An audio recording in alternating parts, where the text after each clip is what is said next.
Ladies and gentlemen, this is the moment you've all been waiting for. Live from Potterland, we bring you the PEL Championship Series. Game 1 here at McBean Stadium. Hugo Traverso alongside Julian Corey and Easton Stockford. We're here for our pregame show. Get everyone ready and set to go here. The Packers, they have yet to win a playoff road game since 2023, and even then, that was a neutral site game right here at McBean to capture the championship over the Arroyo Seco Saints. So the Pack have some work to do to end that curse, although the Potters, they're looking to jump out to a series lead. Both teams have won at home only this year in this league series. It's going to be a great game. What do you guys think? Yeah, as you mentioned, the Packers have not won here yet at McBean Stadium, and it's really going to come down to their ability to put up numbers on offense. If they can't score, if they struggle to score, 5+ runs, this is a Potters team that's not only used to playing here, but they excel here, especially on the power side. They can elevate the ball and drive it out in an instant. We saw the last time the Packers were here, a 7-2 lead just like that was gone in an instant. And things get weird in the late innings. It's just like Colorado in the MLB. You never know what's going to happen when you get into the 9th, 10th, and 11th, especially nowadays with the runner on second. Anything can flip in an instant. So you really just got to put forces everywhere you can, especially on the offensive side, and try and put up some runs. Yeah, well, we'll see what things transpire today. Offense has been incredibly strong for the Potters as of late. Currently winners of 11 of their last 12. Easton, what do you think? Yeah, it's a big game for them as well. I mean, they're in their home field. This place is a bit of a launch pad. It's short fences to the corners. Deepest part of the park is 380, so ball can definitely take off here. It's a warmer day. The longbow might not be their friend, though. They need to find a way to go station to station. They're going to have to win this game, to be honest. This is the most important game of the series for them. If they drop this game, they have to win 2 straight on the road against Healdsburg at Rec Park. It would be incredibly difficult for them to do that. Well, we will have first pitch coming up at 6:35, but before that, we'll get into the starting lineups. For the Packers, they will start the game off with Rex, Watson, and Cannon Golden, the best table setters in the PEL. Watson in center field, Golden in left, followed by Trey Martinez batting third. The catcher cleanup is J.C. Osorio-Agard at first. Dane Morrow bats fifth in right field. Jake McCoy, designated hitter. He's got 3 homers in his last 2 games, batting sixth. Batting seventh is Cade Campbell, playing second, and then batting eighth, playing third, is Camden Sauce. Rounding out the lineup, Matthew Mansberry at short. Packers will start Austin Steves on the mound tonight. The first time he started all year, so throwing Steves into the fire here. Yeah, I mean, it's tough and it's different to come from the bullpen, and being a starter, the routine is different. You have a lot more time to prepare and also a lot more time to think when you're in the bullpen. You have a general idea of when you're going to go in the game and who you may face, but it's pretty instantaneous. You have to get warm quick and get ready to get out there. Here, you have time to think about strategy. You can go up and down the lineup, pick and choose who you want to go after and who you want to maybe work around and try and get some soft contact from. So it's a different ball game, and, it's also the championship. Stakes are high, so it's going to be interesting to see how Steves responds. Easton? Yeah, it's definitely a high-leverage spot for him to get his first start, but he's proved he can get the job done. Coach Gomes has a lot of faith in him to start him in this game and clearly knows what ability he has and believes in him. There's also a lot of arms here. There's a lot of guys. E.J. McGrew is here, Peter Storyhan, Ari Bethia, Brandon Mann, Mason Lerma, Raul Valdivia. It's almost like the entire bullpen's here. So say Steves can only go 2 innings, Steves can only go 2 innings. You turn tonight into a bullpen game, then you can turn to someone like Cooper Rummel or Caden Castles tomorrow for 5 and rely more on some of those top arms. So it's kind of a win-win situation where if Steves can only work his way through 2 but doesn't have a whole lot of damage done to him, then you can kind of resort to the bullpen game where you throw a bunch of arms and then go back to kind of those top guys going deep later on in the series. Yeah, I really like your point there, too, because this Packer bullpen has been one of, if not the best in the PEL. The pitching staff as a whole is first in ERA. They're first in batting average against, first in shutouts as well. Probably not going to happen here.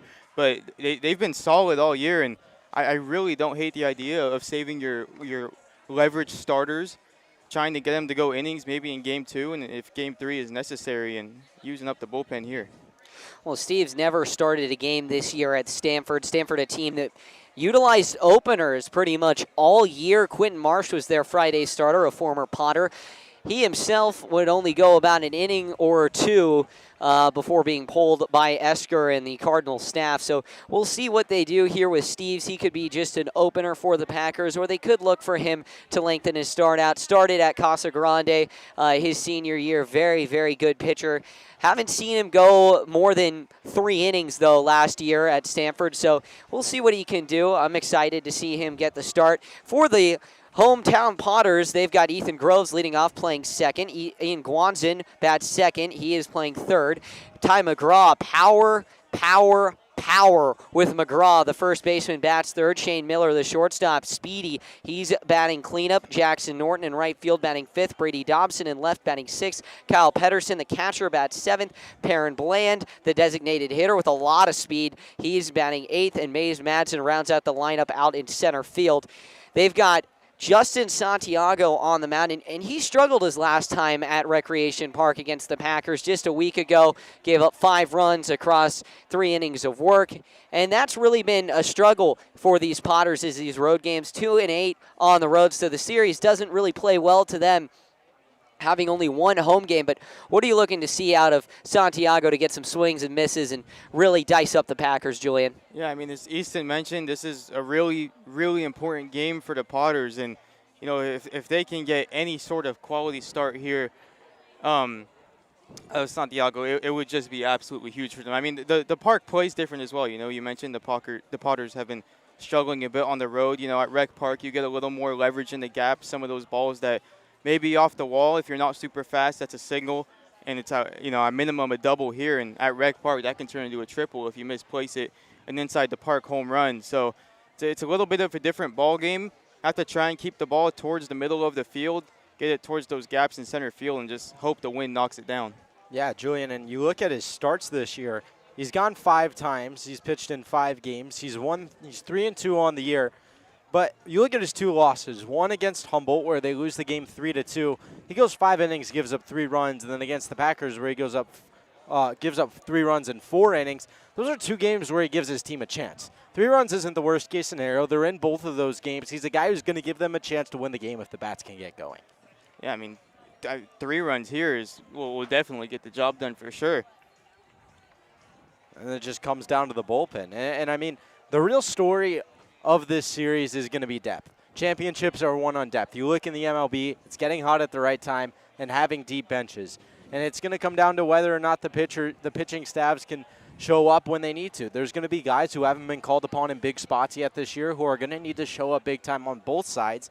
And whoever gets the biggest performance and has those guys show up is going to be the team that calls themselves PL championships at the end of the series. Yeah, I mean, you talk about depth. I mean, just look at Game 7 of the World Series last year. You know, the Dodgers' 9-hitter who wasn't even in the game, wasn't starting, comes in the bottom of the 9th and hits a game-tying home run.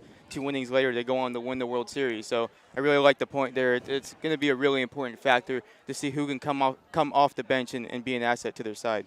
Well, as we were about 10 minutes away from first pitch here at McBean, let's talk about the last time these 2 teams faced off in the PEL Championship, the inaugural PEL Championship that happened just 2 years ago. Game 1 at McBean was wild. The Packers jump out to an early lead. They control it the entire game, 12-5 going into the bottom of the 9th. And oh my goodness, Julian, Easton too. I mean, what a bottom of the 9th from the Potters. 8 runs, a walk-off grand slam from Jason Hansen. And, I mean, they're going to need some of that luck tonight against the Packers. And they've been unstoppable at McBean this year, 34-2. Packers obviously took game 2 and 3 back home at Rec in what was just a crazy back-and-forth series. But the rivalry is deep here, and you know, the teams are, as you mentioned, depth is going to be the emphasis. Packers seem to have a little bit more depth every year in, year out. They're able to win these championships with depth, but the Potters, they got to have some fire fueling that underdog feeling. Well, that's what we were talking about. You know, it's not only a rivalry, but really, like, absolutely no lead is safe here. You have to, every inning, no matter how much you're up by, you have to try and fire on all cylinders. As Coach Gomes said, empty the clip on offense. If you don't, you might get caught stranded, even with a 4-run lead. You know, a pitcher maybe goes on the mound, is struggling a little bit, allows some 3 passes. Next thing you know, a pitch down the middle is over the fence, and you have a tie ball game. Yeah, and I mean, if we've learned one thing from watching these two play all year is anyone can win any game no matter what the score is. I mean, neither team has won on the road. You look at the Packers last time they were here in McBean just about a week ago, they blew a huge lead and they lost it.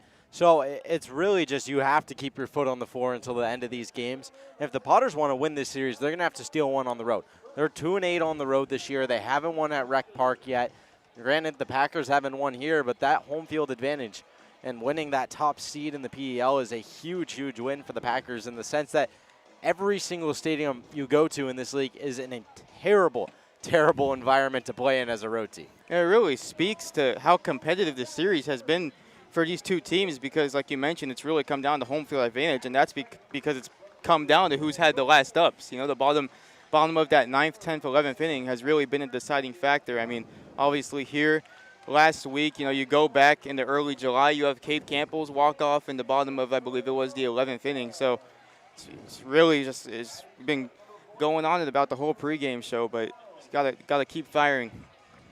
Yeah, well, we will head to first pitch. It's coming up in about 10 minutes here. We'll head to a quick break and be back as we get ready to start the championship series. Thanks for tuning in, everyone. We'll be right back.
Baseball is a game that takes.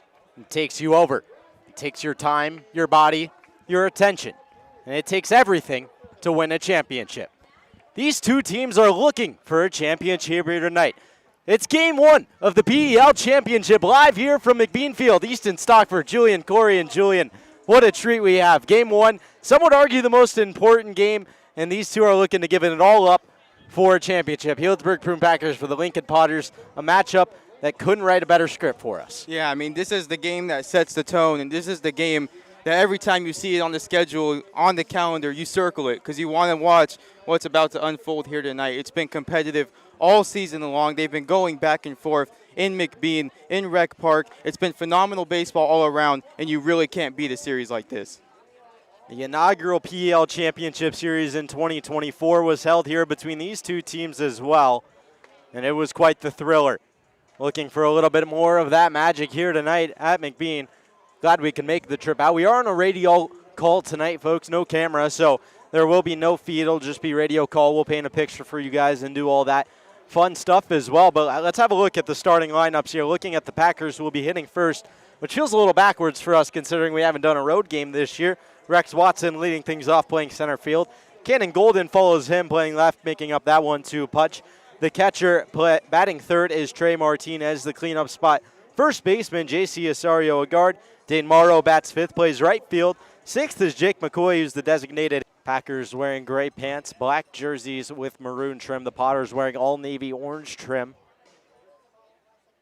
Orange piping down the front in the field first, playing straight up here. The 0-2 to Watson. That one in the dirt, squeaks all the way to the backstop. Ball and 2 strikes now to Watson. See early on, Santiago going with the hard stuff, back-to-back fastballs, tries to get Watson to chase on the breaking ball there, and it's just something he's been proficient at all season. He's going to stay to his game, stick in his zone no matter what the count is. Santiago threw in Healdsburg a handful of weeks ago when 4 innings give up 3 runs as Watson hits that one well, but foul down the third base side. A little bit late on that one.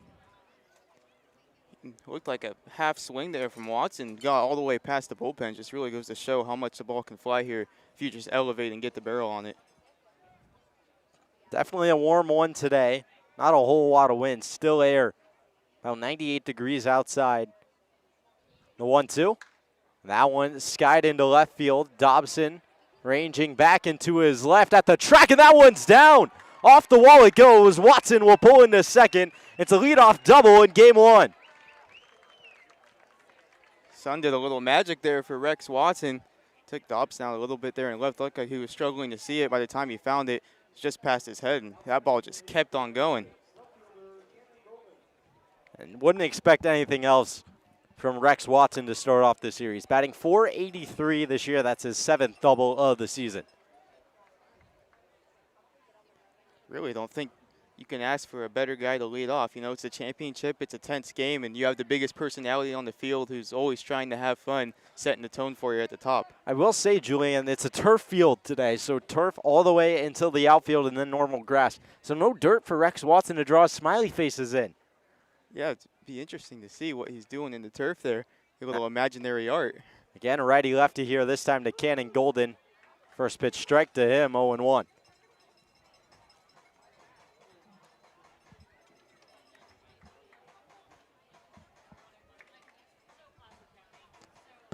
So 0-1 to the Ole Miss Rebel. Short lefty with a lot of speed.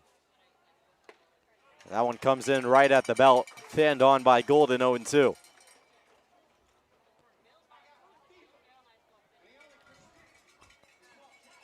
Santiago, big right-handed arm, lining up on the right side of the rubber. Red glove for the St. Mary's Gales. That glove will also work at Utah next year. 0-2 on its way. That one hit over to third base. Slow chopper to Guanzon. Long throw to first is in time. Watson will hold up at second. One gone here in the top of the first.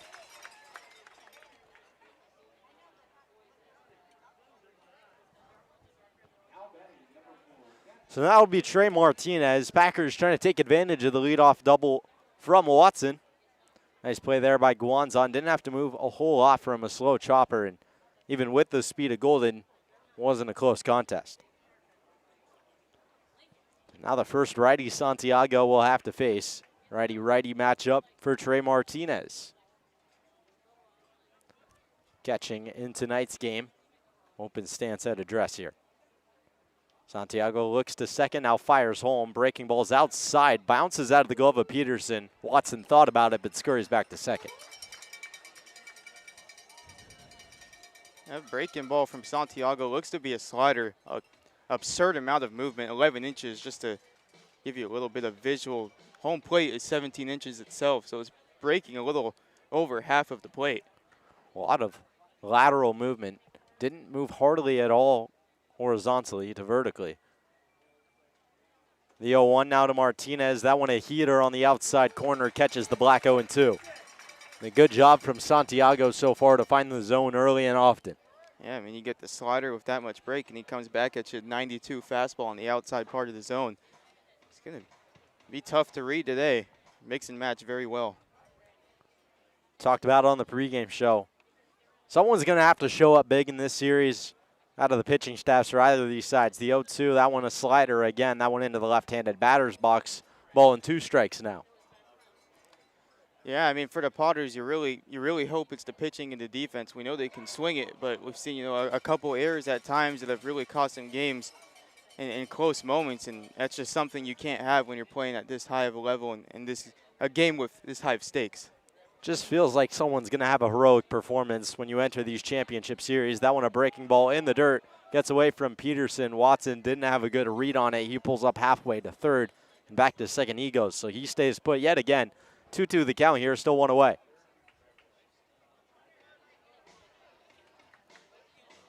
Still Martinez, the righty at the plate. Trying to battle back here after falling behind 0-2.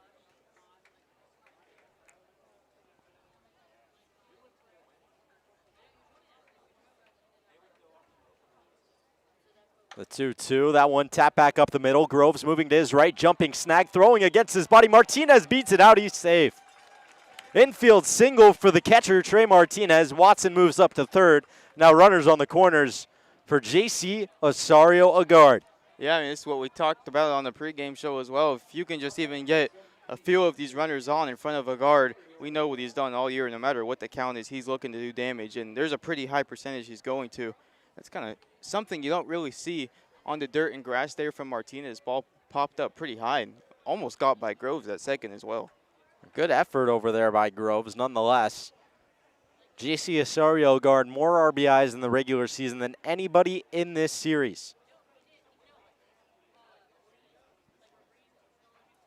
First pitch to him, and that one hit him right on the knee. So first pitch catches him down low.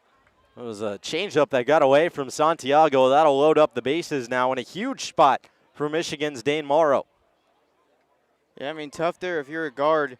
It's a big spot early on in this game, and I mean, you got to wonder if the plan from Santiago was just to maybe work around him, probably not trying to go that far in, but fortunately it tags a guard, and now guy with the 4th highest batting average on the pack, Dane Morrow, stepping up to the plate. Guard at 42 RBIs, which is second in the PEL regular season. 5th is Dane Morrow, who's right behind Jordy Lopez and Ty McGraw of the Potters. And those 4 are names to look out for. Big spot early for Dane Morrow. He takes a fastball in the inside corner for a strike. Lefty bat at the plate, righty arm on the mount. And 92 on the fastball, spinning in there at 2,300 RPMs. So Lopez working it well. Should fit in nicely into a Big 12 bullpen. The 0-1. That one chases outside. Ball and a strike now to Morrow. 44 innings pitched for Justin Santiago. 2.86 ERA on the year. He's played in a lot of big games against Humboldt, Healdsburg, and Medford. Those big 4 teams at the top of the standings that duked it out all the way to the end. The 1-1. I want a slider, and that one catches the outside corner right on the black. A great pitch there tomorrow. I think it's important to note, too, just looking at the induced vertical break on that fastball, it's a +9, which means not only is it sitting 92, but it's also rising on the hitters.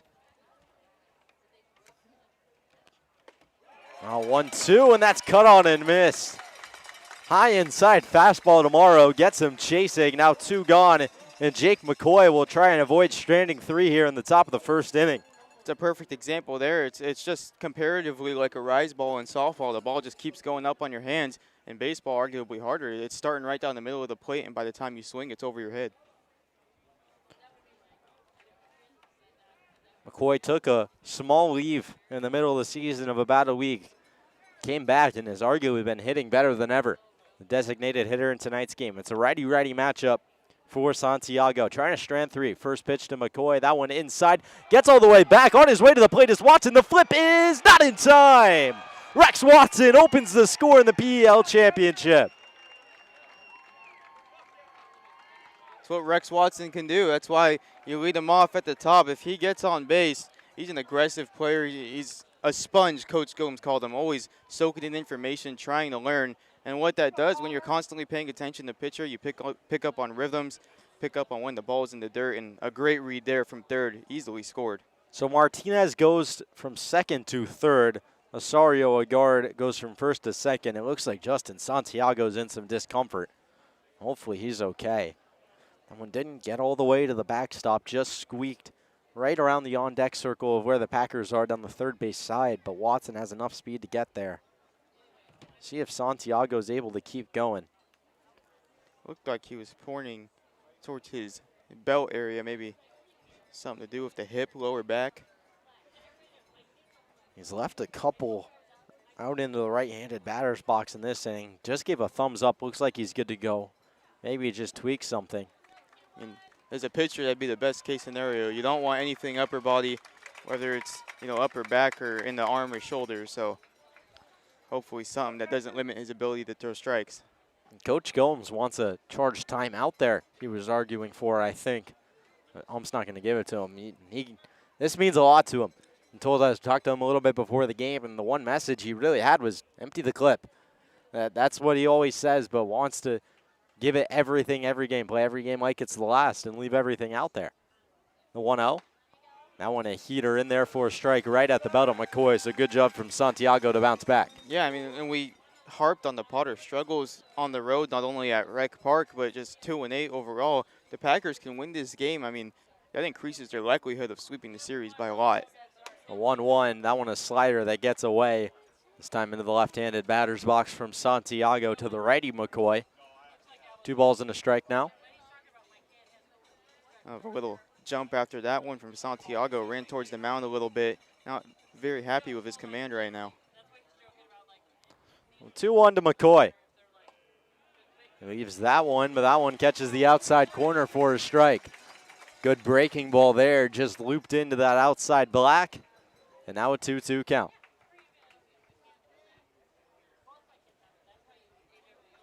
So the deuce is to McCoy. 2-2, 2 away, 2 aboard. Santiago on its way. That one poked down the third base side, tapped over to the bullpen, but well, foul. Interesting layout here at McBean. The bullpens are in playable territories, so down the third base and first base sides, about 10 yards off of the foul lines, the bullpens are right there. So if you hear us reference that throughout the game, definitely an interesting layout. Much different, almost to the exact opposite of Rec Park. 2-2. That one fouled off again. Back to the screen behind him as McCoy stays alive. I have that old school layout of baseball field. Pretty sure now it's just the Tampa Bay Rays and the MLB. It was, Oakland Coliseum had it. Obviously, it doesn't exist anymore in Major League Baseball, but it's kind of cool to see the old style back in play. I'm a fan, Julian. I like it. The 2-2 from Santiago. That one gets all the way to the backstop. Martinez going to hold up at third. He might be stuck here. Throw into third on a head-first slide as Martinez. He's back in there as he has to recover. Osorio Agard had to make his way from third back to second as well. Both of them will be safe. Yeah, may take some time to get used to the backstop. Here it's a little bit more of a softer net at Rec Park. It'll hit the middle and kind of just bounce straight down. So Martinez kind of got lucky there that Peterson just threw it straight back to Santiago. He might have been caught dead in the middle. Turf infield does play a lot faster than a normal grass one. The 3-2 now to McCoy, and this one way in the air in on the infield. Miller into shallow left field. He's under it. The shortstop will make the catch. fighting off the sun for the third out of the inning. But the Packers strike first. Rex Watson with a leadoff double. He scores on a wild pitch. And the Packers take an early lead in the PEL championship, 1-0.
Bottom of the first inning, Potters trail it 1-0 after Rex Watson comes across on a wild pitch.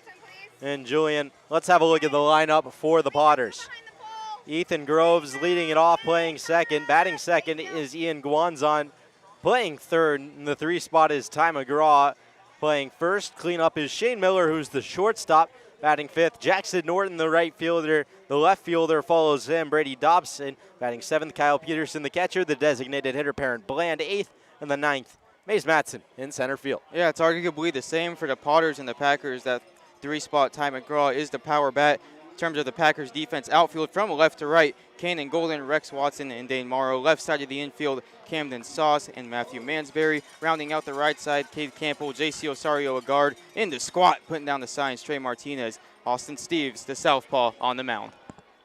A lefty looking to start off strong here against Ethan Groves. Lefty-lefty matchup. First pitch right down the middle for a cold strike, 0-1. It's going to be a key factor for Steves throughout this game, getting ahead. Look at this, many first pitch strikes as you can steal from these Pat Potters hitters. The 0-1 from Steves. That a nasty breaking ball that skips in the dirt. Groves goes chasing. 0-2 now. Quite the opposite breaking ball from Santiago that we saw. Steve's pretty much going straight down. Santiago's pretty flat. The 0-2, that one chopped on the first base side, but foul. Was guard will snag it over there and foul ground. Austin Steves doesn't blow you away with his velocity. Tops out high 80s, but really good breaking ball and a lot of movement. Didn't have the best year at Stanford. 7 ERA and 7 appearances at Stanford for the Cardinals. Stands 6 foot, 206 pounds out of Petaluma, California. The 0-2 from Steves again. That one taken right back off his foot. Scrambling to get there is Camden Sauce, but he won't. So it'll be an infield single to lead off the bottom of the first for Ethan Groves. And the Potters looking to match the top half from the pack. Yeah, it's a tough way to start if you're Steves. Comebacker right at you on the first pitch. That'll definitely wake you up a little bit. 2.89 ERA so far for the Packers. You got to remember, too, you know, one of the appeals to having a lefty on the mound is the tail that comes with it. That ball's going to be moving a lot, whether it's a fastball, a breaking ball, changeup. It's going to be dancing on you. So good with runners in scoring position, good with runners on base. Try and roll a 2-ball. So Groves leads off of first now as Guanzon will step in. First right-handed bat that Steves will face. First pitch. Now what an off-speed pitch in there at the knees for a strike. 77 on the changeup, spinning at 2,500, so spinning it well.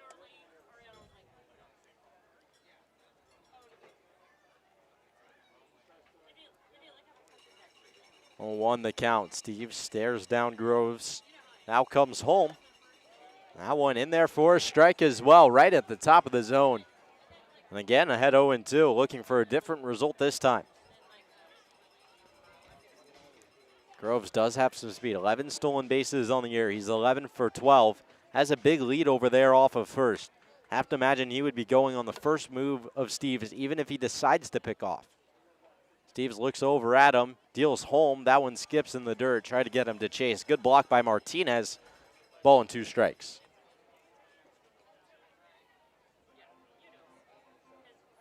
I want another changeup down in the zone. No movement from Groves just yet. The Potters are aggressive on the base paths.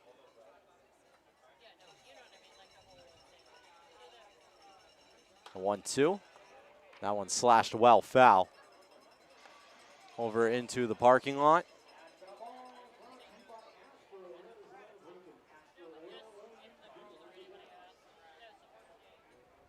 Count remains 1-2 to Guanzon. Still no movement from Groves. He's about 7 feet off the bag over at first, held on by Osorio, a guard. Steves kicks and deals the 1-2 yet again. Now on a breaking ball outside corner. Martinez wanted the call, doesn't get it. It was quite a bit outside, but a good waist pitch there on the 1-2 count. Count comes level at 2s. Yeah, I like going back to the backdoor breaking ball there as well. Got Guanzon on the look on the first pitch. No reason to not go back to it again. 2-2, that one a heater. Got him looking. Outside corner, called strike 3, 1 away.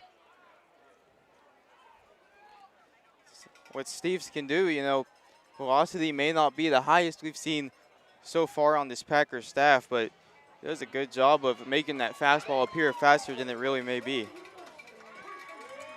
So now it's Ty McGraw, and this is a bat to fear if you're the Packers. Has been outstanding this year.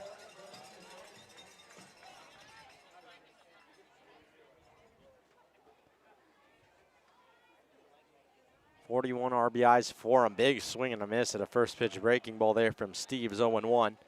So second in the PEL in home runs. 10 home runs. The only person he trails is J.C. Osorio, a guard.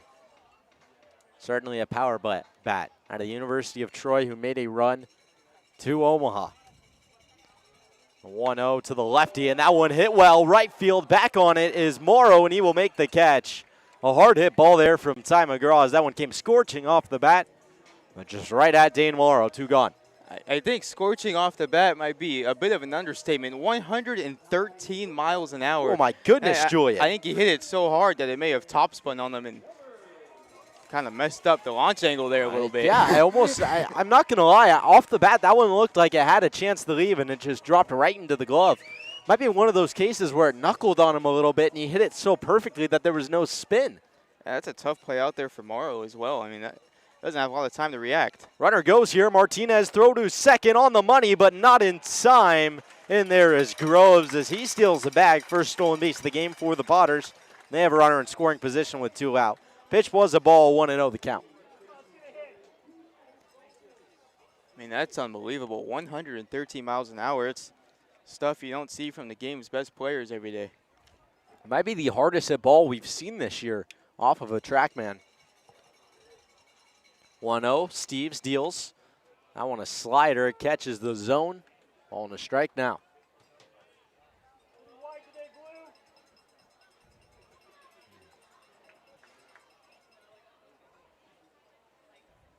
So count 1-1. Unlikely to see movement from Groves with the lefty bat and Shane Miller at the plate. That one bounces in there, smothered by Trey Martinez. He'll pump over to second and keep Groves put. That's been a pretty big zone from the umpire behind the plate so far, given about a ball, maybe even a ball and a half off the plate, depending on the type of pitch. No one holding on Groves at second. Lefty-lefty duel, the 2-1. That one up and in, some sweet chin music there. Now 3-1 from Steves. Does have first base open. Walk here would leave a force out at any base.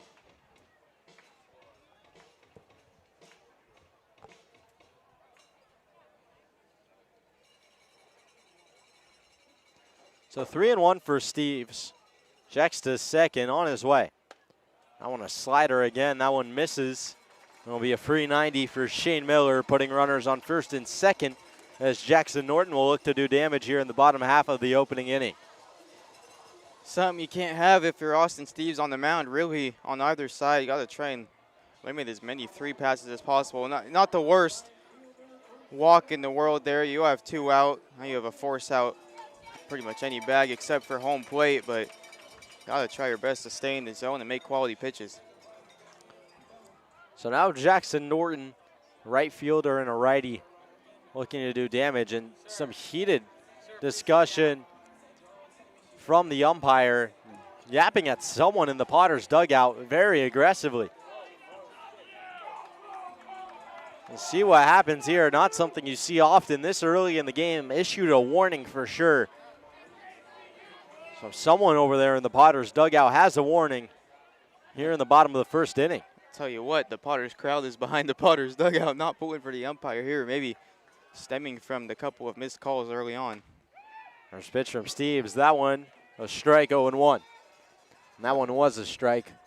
Has had a wider zone, as you mentioned, Julian.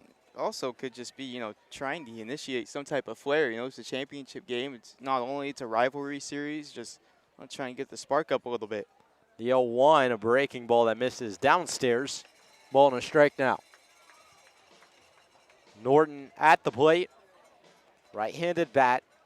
Hasn't been the best for the Potters this year. 266 average, but has hit well for power. 10 extra base hits. Ball and a strike now. Steves winds and fires. That one gets all the way to the backstop. Off the left knee of Trey Martinez. Both runners will advance.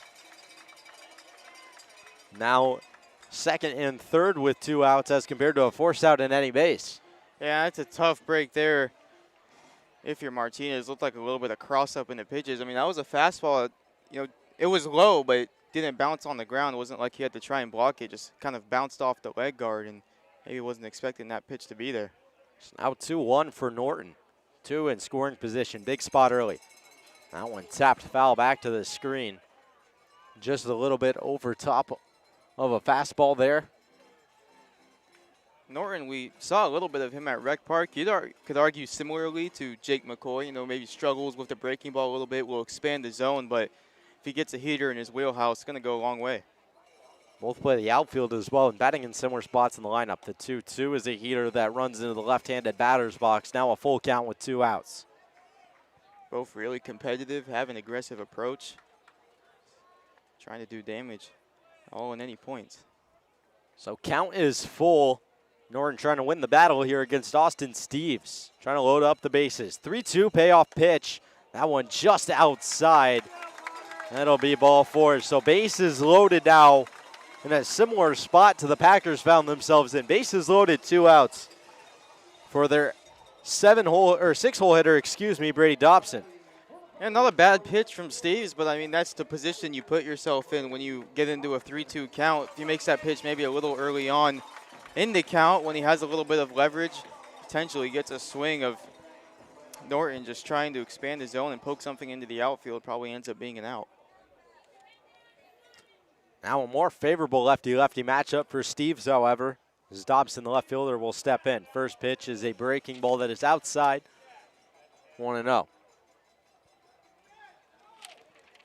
And Austin Steves stranded the bases loaded 5 times this year at Stanford. So he's done it before. No reason he can't do it again, but likes to get himself into trouble before working out of it.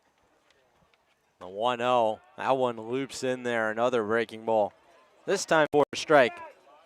Ball in the strike now. Just on the inside half with that one. Almost looked like it was going to hit Dobson before it dropped in there. The 1-1 from Steves. That one a fastball over towards the bullpen. A long run from Sauce, but it'll get way out of play. I mean, what do you think, Easton? Would you rather have a guy that maybe excels in the pressure situations and not know much when there's not a lot on him, or the opposite? I feel that that's an easy choice. I mean, would I rather have a guy who's clutch or a guy who's not clutch? A guy that gets himself into situations as well, though. maybe a little bit of a longer leash than most people would have when you do get yourself out of those situations. The 1-2 now from Steves. That one hit well to right field. Morrow ranging, a diving catch. Oh, what a play to his left. Morrow went spread eagle to save a couple of runs there and end the inning. So Austin Steves strands the bases loaded. The Packers hold the Potters to nothing in the first. 1-0 the score.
Back here for the second inning, it'll be Cade Campbell to lead things off. The California Golden Bear, Camden Sauce from Santa Clara follows him up, and Matthew Mansberry, the Michigan commit. The 3 due up for the Pack. Cade Campbell from Lodi, California. Tri-City Athletic League most valuable player in high school as a senior. Santiago back out there. First pitch is a breaking ball in there for a strike.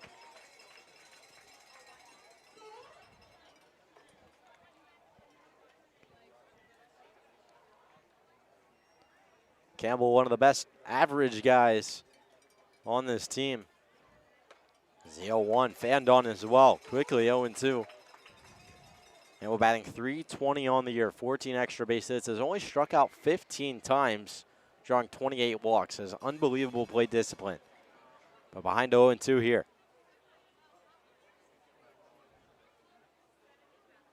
Santiago comes set. Same sided for the 2 righties. That one slashed well foul as Campbell will stay alive, fighting that one off down the first baseline. Cars better watch out. Park down that road in the parking lot. Balls are flying here tonight. Hopefully no damage is done, but wouldn't put it past it. The 0-2 broken bat over to third base. Guanzon has some trouble with it, and Campbell will reach safely. So Firewood leads to a hit for Cade Campbell. It'll be E5 there as Guanzon commits an error, and the leadoff man aboard in back-to-back innings to open up the ball game. Yeah, just a little trouble with the exchange, and errors not something you see too much on the turf field. You pretty much have the idea of where the ball is going to bounce. Not really too many bad hops you're going to get, so tough break there for Guanzon. Looked like some communication problems with him and Miller maybe a little bit as well. They both came over onto that one. Guanzon has momentum going towards first and elected to take it. Well, the first pitch to Camden Sauce is high and tight, 1-0. Again, righty at the plate with the righty on the mound, so a same-sided matchup at the bottom of this lineup, as it will be for Mansberry as well, who is another righty on deck. Campbell has speed, doesn't steal a whole lot of bags. 1-0 the count. Check swing from Sauce on a slider that went way outside. First base umpire will say he did not go on the appeal down. 2-0 now. Some dogs barking here. And the speaker system for some reason. after 2 straight balls from Santiago.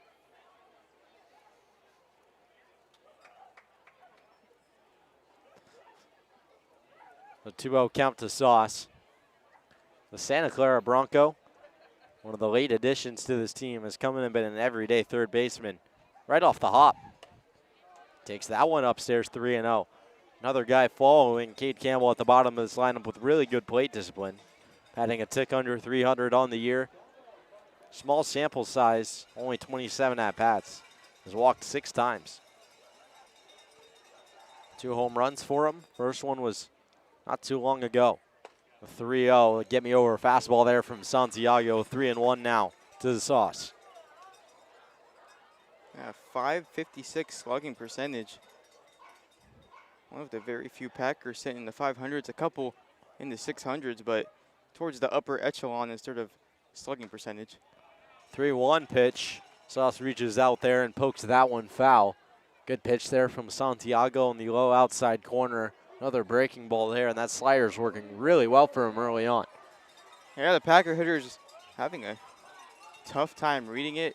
As you mentioned, he's putting it in a good spot, kind of just leaving it on the outside corner and starting down the middle. Looks like a fastball. So count 3-2. Santiago fires home. Another slider, got him swinging and missing. Sauce fans on that one away. A strikeout there for Santiago, his second of the night. You know, Matthew Mansberry coming up to the plate now. I think he's gonna be one of the most interesting players to watch throughout the series. You know, a freshman going into college, you know, facing some top level arms here, some break maybe you don't see at the high school level, and if he can keep it going, he's gonna be a real dynamic at the bottom of the order for the Packers. First pitch to him, a little in on the hands as he fouls that one straight back. 0-1 the count. One of the only high schoolers on the field for both these rosters, probably the only high schooler who's starting. Has played in several Ohio State championships, the 0-1. That one fouled almost to the exact same spot. Again, in on the hands of Mansberry and straight back. Yeah, powered by lime juice on the field. We were down there through the last game. Brought a whole carton with him. Just drinks it throughout the whole contest. A little bit of limeade. The 0-2. That one inside, and it got him. Right on that back elbow. He goes down in a hurry, grabbing onto that elbow. Caught him in a really awkward spot. Looks like he's going to be okay. Just a bit of a stinger, but definitely not in the best spot. Taking off his leg guard now. Talking to Coach Gomes, who came running down from that third base coach's box. I mean, based on still in a decent amount of pain, but based on the initial reaction to now, maybe got the funny bone and gave a little bit of a weird sensation in that elbow. It's a weird spot to get hit. A bony part, but not an area where you can get injured super easily. Is on his throwing arm, the right arm of Mansberry, his trail arm when he's at the plate. The one that got caught there, so he struts down to first base. Right arm a little limp, left one swinging normally. Not going to get any attention from the trainer, it doesn't look like. Looks like he will not need it. So that'll move Cade Campbell up to second and put him at first as the lineup turns over for Rex Watson. Yeah, I had the elbow guard on too, so hopefully caught a piece of that. And got to give props to Santiago on the mound as well. Kind of talked to him a little bit as he was going down the base. Definitely not what Santiago wanted there. Ahead in the count, doesn't want to hit the batter there. Now Mansberry with speed puts himself aboard for Rex Watson. Led off the game with the double last inning. Came around to score on a wild pitch. Represents the lone run through an inning here. First pitch from Santiago, that one into the left-handed batter's box for ball one. Or right-handed batter's box, excuse me, Watson a lefty. Lefty-righty matchup with the big righty Santiago on the mound. Nobody holding Mansberry on first. Holding that right arm that got hit a little bit weird. A little bit of discomfort still, you can tell, but looking like he's going to try and stick through it as that one's poked foul off the end of the bat down the third base side from Watson. Man, no qualified hitter on the Packers has higher average, OBP, or slugging than Watson. If you eliminate the qualifications, then you get Simon Lemke and Mason Lerma, both here today. A lot of Packers here today. Got here in various different ways, but brought most of the team out. 1-1 to Watson. That one just outside. 2 balls and a strike now. About 2 inches off the plate to the lefty. Looked like Kyle Peterson froze for a second. Might have wanted the call, but didn't get it. Was definitely set up a little more inside and not the spot that Santiago was looking for. 2 balls and a strike now to Watson. That one roped into right field for a base hit. Campbell getting the windmill. He's going to step on third and pull the brakes real quick. That'll load up the bases. A 1-out single for Rex Watson, his second hit of the game. That was a good job in right by Jackson Norton to collect and get that one in quickly. You mentioned Gomes had the hands going quickly, and just as Campbell, rounded the bases, threw the hands right up. Oftentimes what he does, looks like we're going to get a mound visit here for Santiago. Second time he's been in a bases loaded spot. Last time, did a pretty good job. Only gave up 1 run, which was on a wild pitch. One Watson scored on. But other than that, stranded 2 last inning. Potters had the bases loaded themselves last inning, stranded all 3 of them. Definitely shaping up to be what appears would be a slugfest here, but at the same time, not a whole lot of scoring, not as much as you would expect, at least, with both teams loading the bases in the first. Oh, seems as though, the bases loaded situation is pretty familiar for Austin Steve, so maybe not as much of a surprise that he got out of that one, but Santiago, he's trying to do the same thing to the best of his ability. Also interesting to see what happens with Mansberry. It hit his throwing arm, I believe. Went to Coach Gomes, and Gomes signaled something to the dugout during the break, so kind of doing the throwing motion on second right now. See if he goes back out there to play at short. I would imagine the move would be, if Mansberry cannot continue, to move Cade Campbell from second to short and bring in Brendan Lewis out of Arizona State to second base. He is here today as well. One of the subs the Packers have traveled here to Lincoln. That one skips in the dirt. Yeah, Lewis throwing right now down the line, just in case. His former ASU teammate, Tommy Brown. It's been good in the field for the Packers so far. So 1-0 the count now to Cannon Golden. Grounded out to third in his first at-bat. Takes that one low in the zone. 2 balls and no strikes to the Rebel. The average for Lewis, maybe not the highest, only 258, but 567 slug to go along with that. He's been able to get the ball in the air and poke a couple out. 412 average for Golden. The 2-0. That one flared into center field. Going to be a tough play for Guanzon. It'll drop in there for a hit. 1 run in to score. On his way to the plate is Mansberry. Throw is cut off. 2 RBIs on the single for Cannon Golden. The Packers lead at 3-0. Textbook swing there from Cannon Golden. Got the fastball in on the hands. Didn't try to do too much. Just really straight up approach, trying to take it off the pitcher's forehead. And ended up poking it perfect spot right up the middle. 3 runs in the first 2 innings for the Pack. Off to an early lead. Now speed on both corners. Watson on his way to third. Golden over at first. We'll see if either of them get put in motion. Or if Coach Gomes pulls out all the stops. It goes for a little trickery on the paths here in the championship. Golden not running on the first pitch. Trey Martinez with a huge swing and a miss. Bottom hand flew off the bat there and a pitch down in the zone. 0-1. It was a little run stop at first from Golden. Got off to a quick start and shut it down. Trying to play a little mind games. Santiago on first.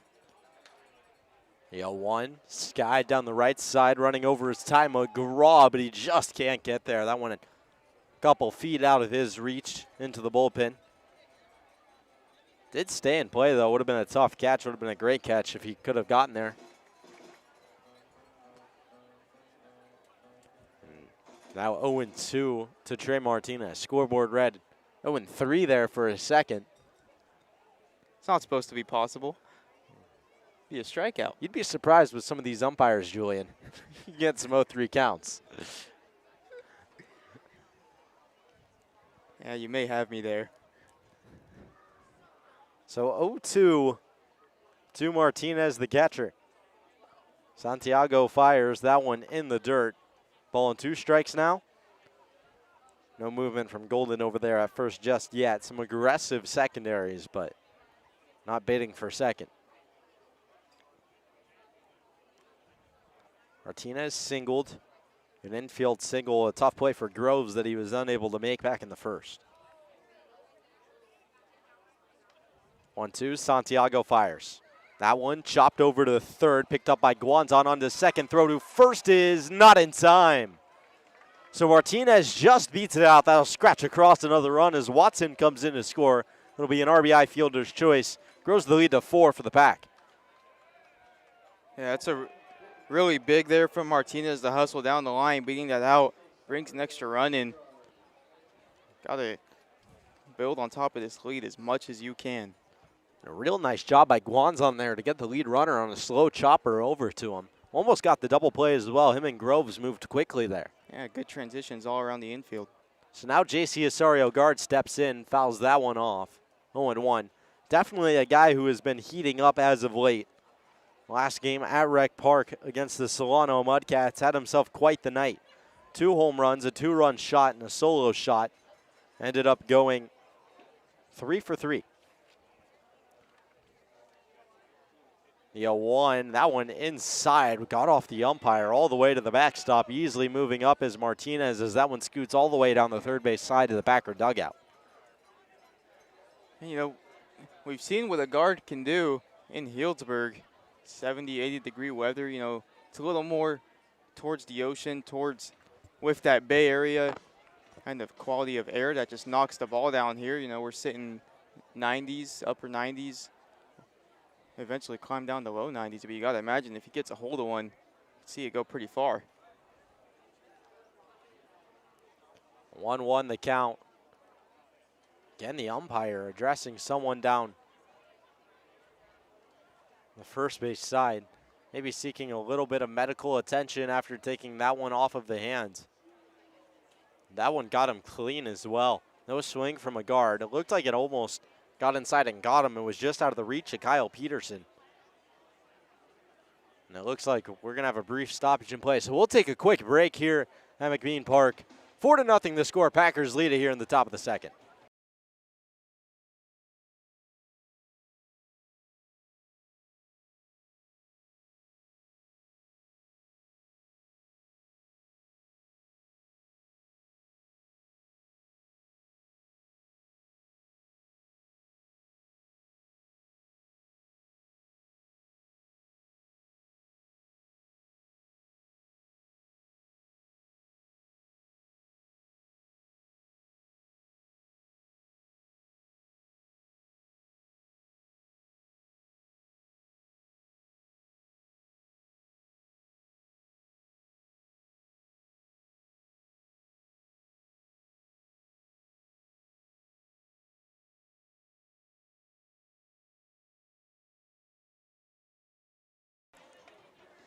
All good and ready to go here. Top of the second inning, 2 away for J.C. Osorio guard. Trey Martinez leads off a second. The umpire behind the plate is good. Now after taking that one off of his hand, wrist area, not sure exactly where he got caught on the inside fastball from Santiago. 1-1 the count. Santiago deals. That one a looper in there for a strike, 1-2. Tell you what, well, getting some medical attention, also doing his job on the way down. There's a foam roller and some catcher's gear sticking out in the dugout. He made sure that got put away first. The 1-2 now, that one in the dirt. Martinez will stay put. Good stop behind the plate by Peterson, excuse me. So he had to scoot to his right to get his body in front of it. Ready here for Osorio, a guard. Has hit really well against both sides regardless. The 2-2. Now when a breaking ball at the knees just misses downstairs, it'll be a full count.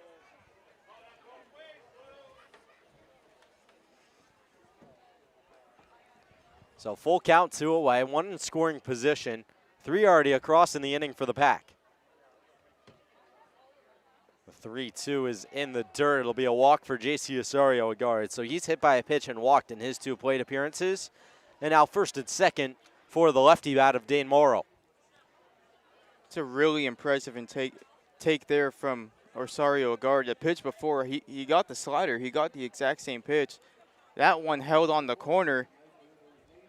Hard not to chase there. I mean that's the idea that Santiago wants. He wants to throw the same pitch and try and get Osorio, a guard, to expand, and he just didn't go for it. Morrow now looking to do damage with 2 aboard. First pitch is outside. 1-0 the count. Santiago struggling a little bit with some control. A walk, 2 hit batters now in this one. He's given up 3 hits as well. 2 singles, or 4 hits, 3 singles and a double. Just been a battle for him on the mound. I mean, you know, it's not like a lot of these have been 4-pitch walks. I mean, obviously the hit by pitches, it's a tough break, just automatic free bag, but he's competing in a lot of these at-bats, but Packer hitters have just been competing a little bit better. 1-0 tomorrow. Santiago looks over to second, winds and fires home. That one inside corner for a strike.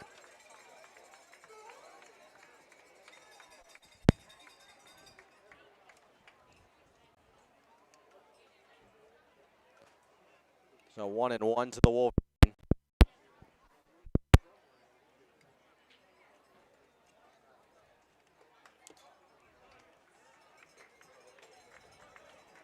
As that one gets away, 2-1 now.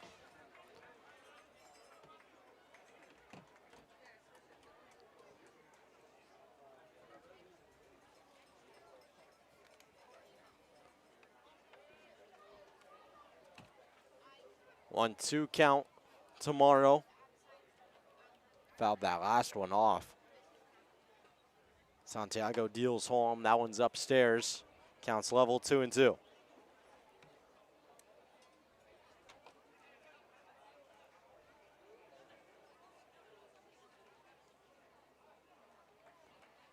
So 2-2, Santiago comes set. Deep breath, fires home. That one gets away from him as well as he left it open there. High and outside to the lefty, and now a full count. Again, don't have an official stat book on it, but multiple times today where Santiago's been ahead in the count and had leverage and then just completely lost it trying to get the strikeout. So full count, 2 aboard already. Santiago looks to second, the payoff pitch, runners in motion, swing and a miss. Morrow goes down swinging at a slider at the bottom of the zone, and Santiago gets out of it. But another good inning for the Pack. 2 hits, 4 runs across. They strand 2, do take advantage of an error by Ian Gonzon, and 4-0 is your score as led to the bottom half of the second.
Austin Steves into his second inning of works, a new defensive look.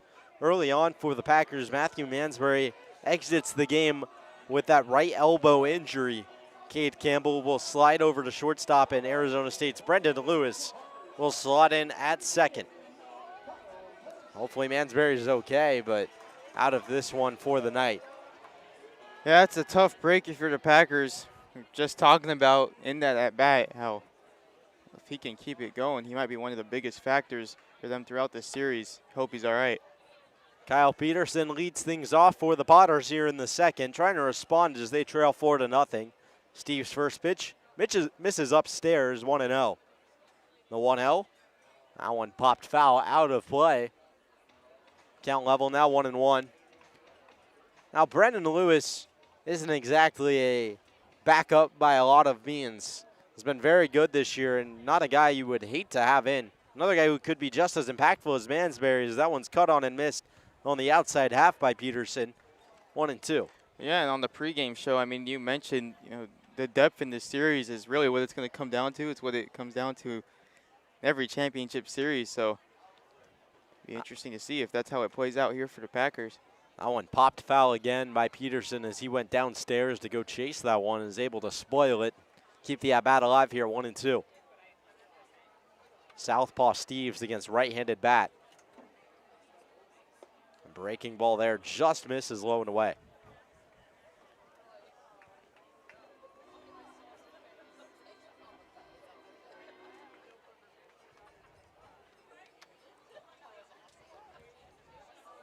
Two-two. Steves deals home. That one right back at him, but he snares it. Fast glove there from Austin Steves on the comebacker. One's gone quickly here in the bottom of the second. Quite the play there from Austin Steves. Maybe got a little bit of a warm-up in the first inning when the comebacker came at his foot. That one, he actually had an opportunity to snag and made it look pretty easy. So now it's the speedy Perrin Bland. It's the designated hitter tonight in the 8th spot. We're going to be the first base runner of the inning for the Potters. Steves winds and fires. That one fouled straight back on the first pitch. Fastball 0-1. It's interesting, it's a playoff game. You get down 4-0 early. In most cases, I feel it's going to be pretty tough to come back in this high of a leverage situation. Potters look really calm out there, relaxed, and the way they've been playing at home, really feel like they can do anything. The 0-1 chased in the dirt on the breaking ball quickly. 0-2 now to Perrin Bland as he went down to get that one. Steve's trying to put him away. Comes set, the 0-2. Check swing, inside corner, cold. Strike 3 on the pitch. Got him looking on the inside corner. 2 away here in the bottom of the second as Steve's mowing through hitters here in his second inning. Yeah, a little more behind that one as well. 91 miles an hour on the gun. Went with the 2 off-speed pitches on the outside and just rides a fastball in. Absolutely disgusting from Austin Steves. So now it's Mays Madsen at the plate. It'll be a lefty duel here for Steves. Trying to go 3 up, 3 down. First pitch is up and inside, 1-0.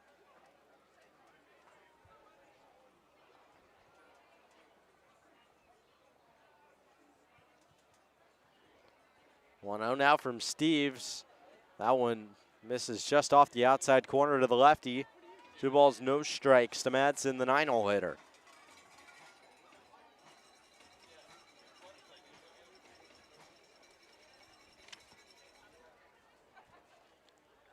The 0-2, that one drops in there for a strike. Good breaking ball there from Steves. Slotted that one in right at the knees to Madsen.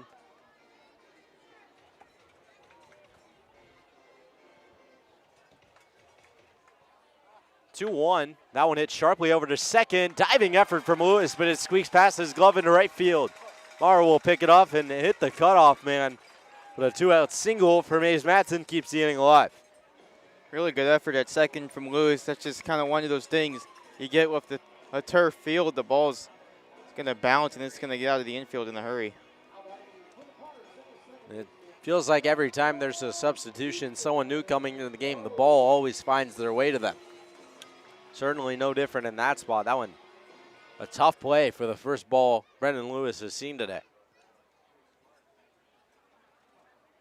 So top of the lineup now, swing and a miss there from Groves. There's the curveball in there for a strike from Steves. Groves singled on a pitch that went off of Austin Steves' foot, hit it right back to him to lead off the game for the Potters. 0-1, runner in motion, hit and run deployed there as that one's fouled away, 0-2. You know, it's something we've yet to mention, but Shadows might be playing a little tough right now for the hitters. I mean, the batter's eye is sitting in the sun, and home plate and the mound are fully covered in the darkness, so the ball is dark, background's light. It'll be hard to pick up spin right now. That's a great point, Julian. Shadow casting all the way out into shallow left field from the Ramada behind home plate here.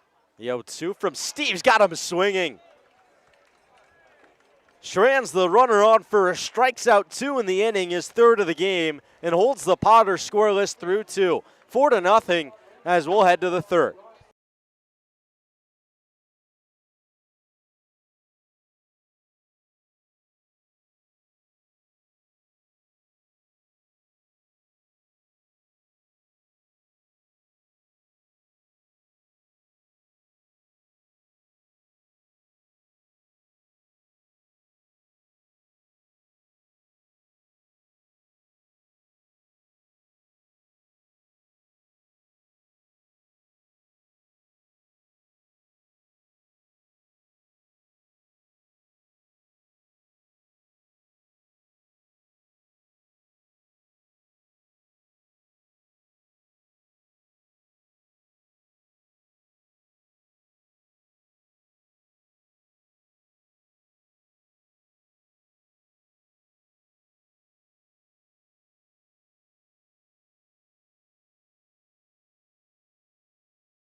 Santiago into his third inning of work, and the man who hates leading off innings, Jake McCoy, leads off the inning. We'll say, Julian, the last time he did lead off an inning was at Rec Park against the Solano Mudcats, and he hit a home run. So looking to keep that leadoff momentum going here in a spot that he doesn't like too much. So it'll be McCoy, Campbell, and Sauce, 3 due up for the pack. Santiago fires home, and this one pops straight up behind home plate. Skied way up there, lands right on top of our heads. We do have some covering, so it not going to hit us, but did land right on top of us. You know, sometimes you surprise yourself a little bit. It's important to, you know, put yourself in some uncomfortable situations, even though if it's not willingly, and you get a pitch to hit. Doesn't matter where you're hitting, you're going to take it far. A 1 to McCoy. That one misses down. Ball and a strike now. Some calls of where did that miss from the stands. The answer, about 12 inches low.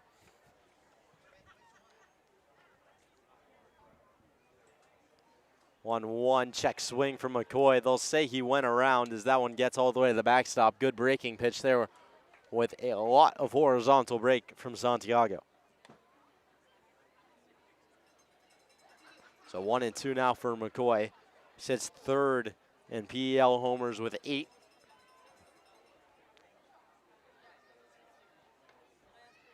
Certainly has a lot of power in his righty bat. The 1-2. That one hit sharply high in the air over the dugout of the Packers and well out of play as that one got on top of the dugout. Yeah, and you could kind of hear it through the microphone, some words of encouragement down the line from Coach Gomes telling McCoy to know his worth. Definitely worth a lot of power. The 1-2. That one an inside pitch hit hard over towards the bouncy castles in left field. Just missed that one, a little ahead of it and a little in on the hands. But awfully close. Squaring that one up pretty good. He's a really important piece to this Packer lineup. When he's on, it really just changes the flow of how everything goes. It's a big impact bat. 1-2 is low. Count comes level 2-2 now as McCoy stays alive and keeps battling here. Good lead-off at bat to the inning from a guy who doesn't like leading off. Santiago's 2-2. That one tapped foul again. Another one spoiled by McCoy as he'll stay alive. Whoever than Rex Watson to make the play down in the dugout. Guys everywhere. Can't escape him.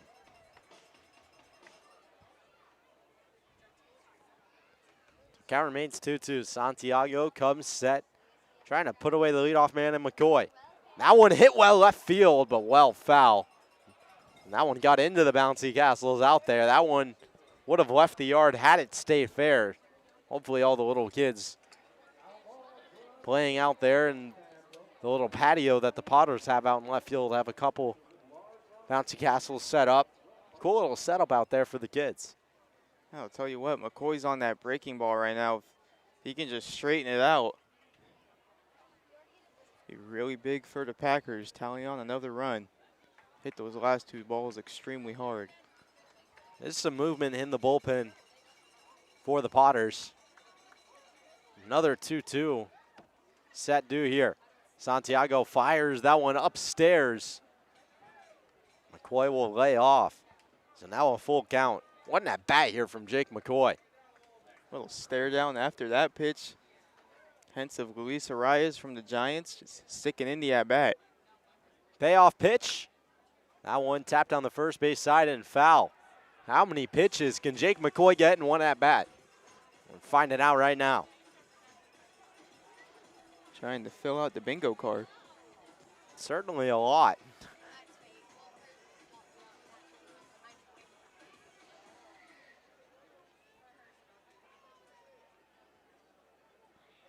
So second try here at a 3-2. Santiago, the payoff.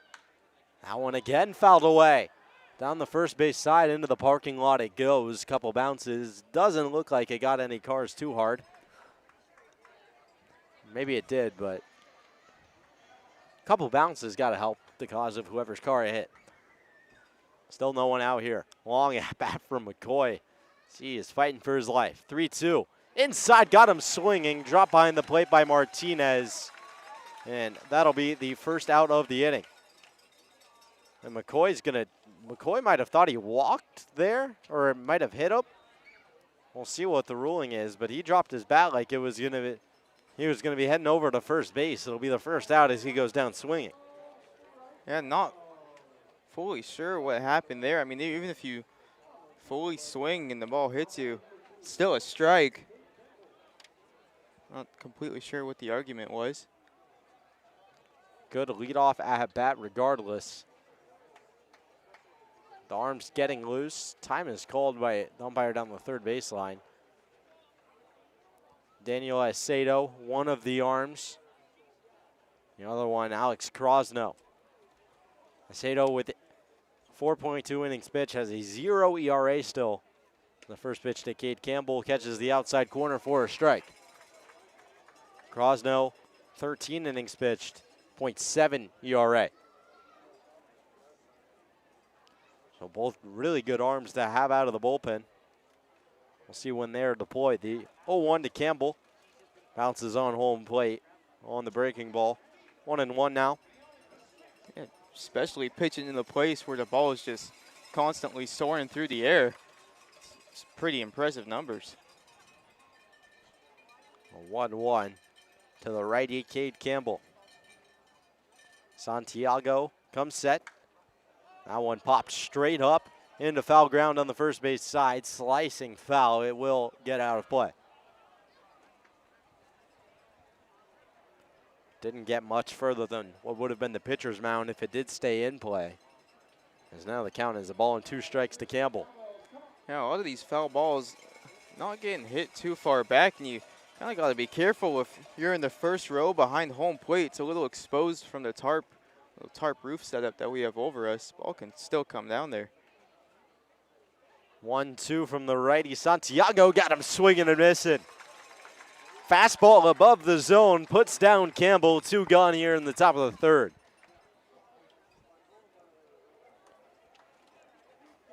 So that'll be Camden Sauce.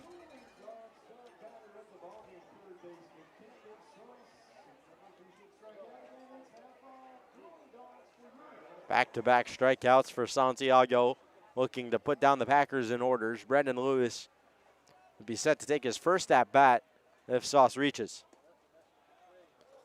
First pitch is down and away. First pitch breaking ball there from Santiago. 1-0.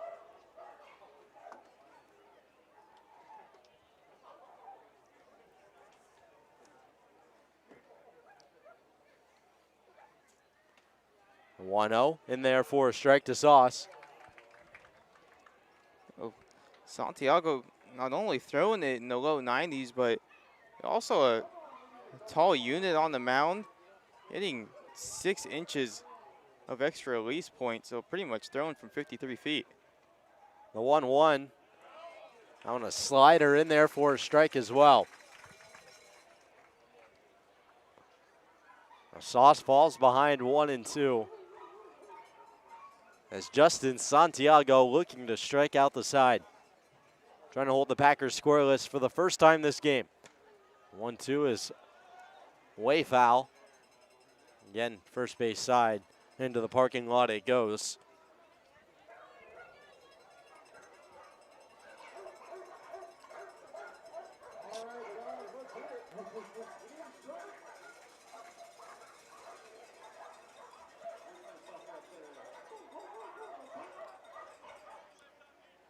The count is 1-2. Santiago comes set. Looks home, rocks, and fires, swing and a miss. Justin Santiago strikes out the side, 3 up, 3 down, all by way of the K. Good inning from the righty on the mound. Holds the Packers 4-0 still to score.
Austin Steves into his 3rd inning. Held the Potters scoreless so far, has stranded a combined 4 runners in 2 innings, and has to go through a dangerous part of the lineup for the Potters. Ian Gonzon leads things off. He struck out looking back in the first. The powerful bat of Ty McGraw will follow him up followed by Shane Miller, the shortstop. Yeah, 2, 3, 4 for the Pollards. As you mentioned, McGraw on deck. This is a guy you got to get out if you're Steves. Try and leave as many runners on base as possible for McGraw when he steps to the plate. First pitch is a slider that is outside, 1-0. Steves hasn't thrown particularly hard. His hardest pitch of the game came in at 91, but has spun the ball really well, located really well, and has had a lot of success. The 1-0. That one a heater on the outside corner for a strike. Yeah, it's got a combination of the lefty tail and good amount of ride on that fastball. Working well so far, even if it's not highest velocity we've seen. The 1-1, and that one, oh no, it gets way away from him into the left-handed batter's box to the righty Guanzon.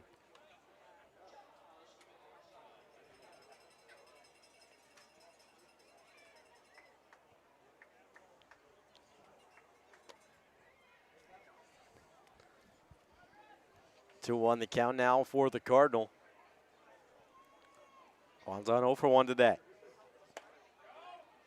That one misses high and away, 3-1 now. The righty Guanzon trying to set the table for Ty McGraw here out of Troy. This game 4-0, but far from over. The 3-1. I want a heater right at the belt down the middle. Doesn't get much more middle than that one. Full count.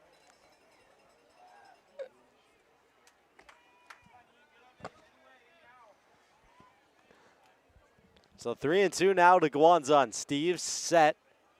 The payoff pitch on its way. That one inside and got him. That's one way to walk a guy. Hit him right on the thigh there. That'll put a runner on first as Guanzon reaches and Ty McGraw steps in.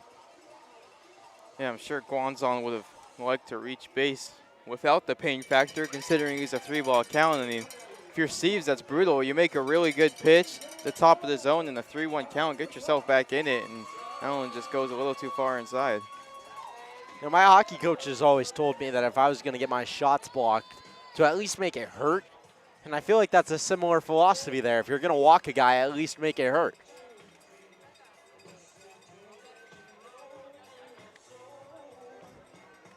You got nothing? I got nothing. All right. So Ty McGraw now at the plate, big lefty. First pitch in there for a strike to McGraw. Shakes his head, didn't like it, but that one paints the low and outside corner. Yeah, I feel like in a world where athletes are already doing a lot to try and maintain their bodies in good shape, the less pain, the better. 0-1 now. Steves looks over. He'll pick back to first, holding the runner there. Guanzon back in there easily. Tell you what that can do, though, in the game of baseball. I mean, it's a weird game, believe it or not. It could fire your dugout up a little bit, especially, you know, we mentioned a matchup like this. Get the sparks going. So count's still 0-1. Steves fires home as that one is outside to McGraw. Ball and a strike. Lefty Steves working well so far. Struck out 3, hit 1 batter, walked 2, has only given up 2 hits. The 1-1. Another breaking ball that misses outside, 2-1.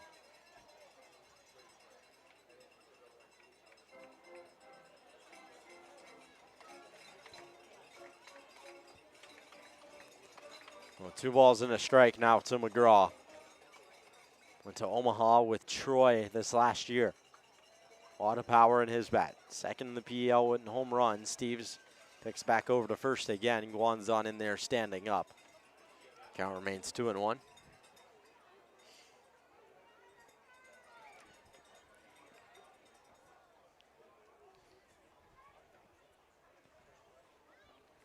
Steves comes set the 2-1. Another breaking ball missing away to McGraw.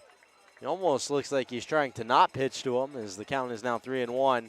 Coach Gomes will come out of the dugout here. Yeah, I mean, it's something we've mentioned with JC Osario at guard all year. Like, just the way the ball comes off his bat, you know, it's different. We've seen it with Rex Watson as well. And when you get a ball hit 113 miles an hour off you, even if you're not trying to think about it, it puts a little bit of a caution in your head, like, hey, let's try to work around this guy a little bit, and not leave something middle, and the result is you either throw a lot of balls or you do leave something middle. It looks like Peter Storiahan is warming up in the bullpen. Steves will stay put in the game, but Storiahan ready to go if things get tight. 3-1 count to McGraw still as we will exit the plate meeting. Coach Gomes walks off the field to the third base dugout. Interesting with the home team in the first base dugout here for the Potters, but not exactly sure why that is. 3-1 from Steves. That one skips in there. A breaking ball misses low. That'll walk McGraw. So right back out comes Coach Gomes. And it looks like Peter Storiahan will enter the game. So a new pitcher for the Packers here in the bottom of the third inning. Storiahan will come in. We'll head to a quick break while he gets his warm-up pitches and be back after this. Don't go anywhere.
Peter Storiahan goes to school not too far from here. UC Davis, where he calls home.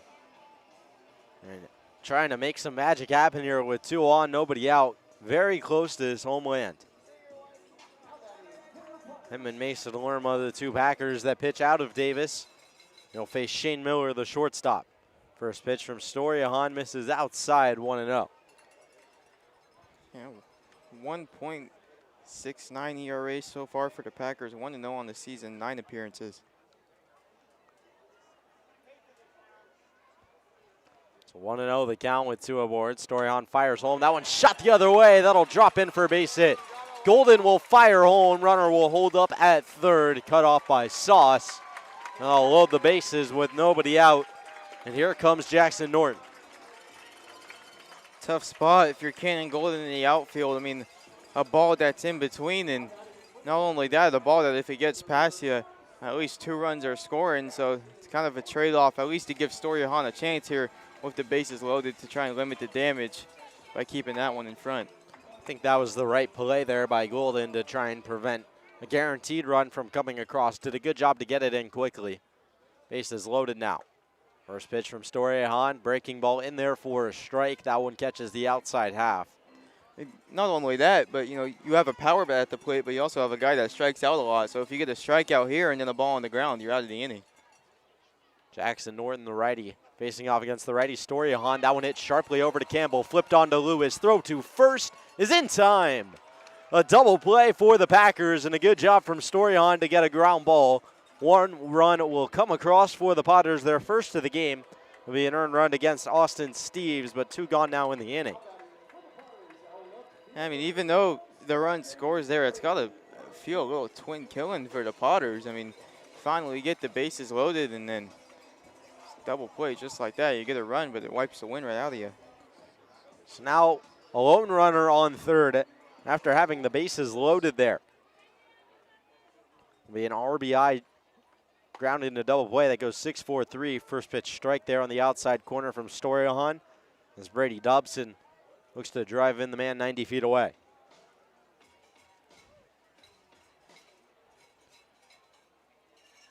The 0-1 in the dirt. Good stop by Martinez behind the plate. Ball and a strike now. So 4-1 the score after the RBI double play there from Jackson Norton. The 1-1. Inside corner for a called strike. Dobson doesn't like it. Neither does anyone else. But it looks like that one on the track man did catch the zone. There's a big TV in the press box behind us that the Potters have that shows us that. A shout out to their analytics team and all their interns as well. 1-2 from Storyhan. That one chopped over to Lewis. He'll wait on it, collect, throw to first. And the Packers will get out of the inning with only 1 run across. Bases loaded, no one out. Potters only get 1. 4-1 the score as Storyhan comes in and shuts the door. The final line on Austin Steves will be 2 innings, 2 hits, 1 run, which is earned, 2 walks, 3 strikeouts. 4-1 as we'll head to the 4th.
Welcome back here to McBean Stadium in Lincoln, California. Hugo Traverso joined alongside by Julian Corey. We'll get ready to start the top of the 4th inning. 4-1, new pitcher in the ball game is Troy Yeltsin for the Potters.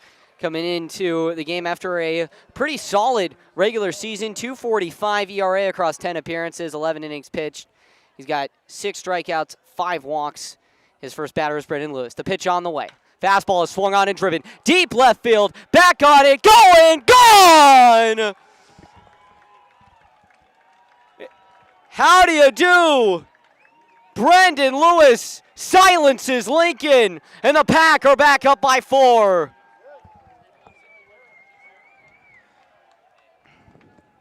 What a way to introduce yourself into the championship. Finds his way in the lineup via injury, and just like that, another run on the board for the Packers. Unreal, Julian, is now Rex Watson will come to the plate. It doesn't get any better here for the Potters as they have to face now the top of the order with Watson. Watson, a single and a double so far. Triple and homer away from the cycle. Yiltsin winds and delivers. Breaking ball's a big swing and a miss. 0-1 now from Watson. Just out there having some fun. The Pack really need to lather it on here to keep this going. 1 run in the bottom of the third for the Potters. Came home on a double play. The 0-1 on the way. Swing and a miss. Breaking ball just drops off the table, 0-2. So that pitch has got a lot of movement from Yoltsin. You don't see Watson expand his zone too much. Change up, a big difference from the fastball, about 15 miles an hour, really moving. The 0-2 on the way. Swing, and this one's tapped foul. Straight back. Slow ground ball there from Watson. Count remains 0-2. It's really impressive from Brendan Lewis. I mean, we talked a lot about how, you know, Lincoln can maybe help give you a little carry if you just get it in the air, but that one past the crate out in the left field, hit the signs on top of it. That was an absolute monster shot. Line drive there. The 0-2 on the way. That one skips in the dirt, 1-2 now. Yiltsin has had some trouble downing hitters swinging. Not a lot of great swing and miss stuff, but he's shown some potential here against Watson with those 2 changeups that just dropped straight off the table. 1-2 now. Yiltsin comes set, teal glove to his face. The pitch on the way. Swung on and line foul down the first base line. Another changeup there.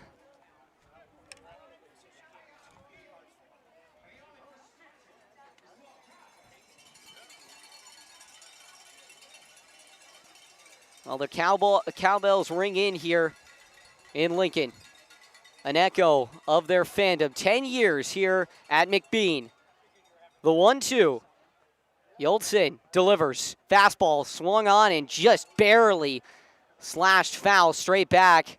And Pedersen felt the brunt of it. He is up and in some distress here. Struggling.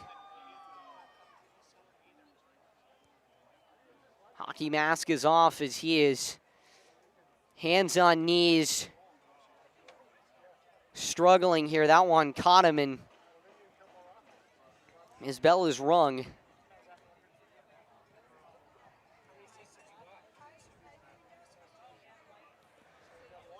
Watson and then Golden. So some trouble here for the Potters. Golden his last time up, a 2-run single that put the Packers up 3-0. Potters have been struggling so far. And I mean, Justin Santiago, he's been one of the best pitchers in the PEL, but when he plays the Packers, he's been anything but that. Packers have gotten into him in the 2 times they faced him in the regular season, and now they've gotten into him and gotten him out of the game early here. Packers throwing Steves, though, was more of an opener, Julian. Doesn't go a lot as a reliever at Stanford, so some hope here with Stoyahan on the mound. Yeah, he got himself into some trouble, but he did a really good job. I think he did what he was in to do, you know, go 2.1 innings and try and get as many outs as possible. 1-2 is grounded under the glove of McGraw at first and into right field. So the Packers keep it rolling here. Rex Watson, a single, and the Pack don't look like they're slowing down. Cannon Golden coming to the plate now. Only trouble to come for Yiltsin, and now we will see. We're going to see some arms heading out to the bullpen here for the Potters. I mean, you keep going here. Packers have a chance to put the Potters out of this in the first few innings of the first game and make that sweep ever so much juicier. Here as Yiltsin comes set, the pitch. Fastball is off the outside part of the plate, 1-0. Got to keep on tallying the runs. Tally as many as you can. This place can get funky as you get into the later innings. Really never know what's going to unfold. Well, they want more cowbell. The Packers, they've given them a lot to ring for. The 1-0. Yiltsin, the pitch. Fastball is just low. 88 miles an hour comes in just a couple of inches below the zone. That'll be frustrating for Yoltsin on the mound right now. I mean, gives up the first pitch homer to Lewis and sticks with the changeup to Watson, and it's just a little bleeder through the right side that gets through. 2-0, Watson leads away at first. The pitch on the way. Fastball is swung on and driven down the right field line. Foul ball. 2 inches outside of that foul line. Oh my goodness, that could have been disastrous, Julian. Watson was already at third when that landed. Yeah, that was a close one. Watson, the elite speed, got a great jump on that one. Easton pulling out the binoculars, trying to get an eye on it. Oh, we just fell a little short.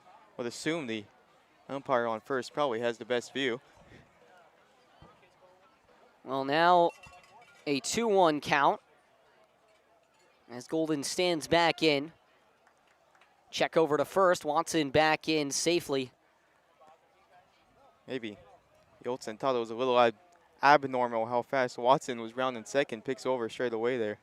Well, big lead over at first. Almost on the outside of the fake turf dirt. He goes. 2-1 is in there at the knees for a called strike, and Watson sliding into second, way safe. Umpire actually calls that a ball, drops off the table. 3-1 now with a runner in scoring position now as the Pack just keep going.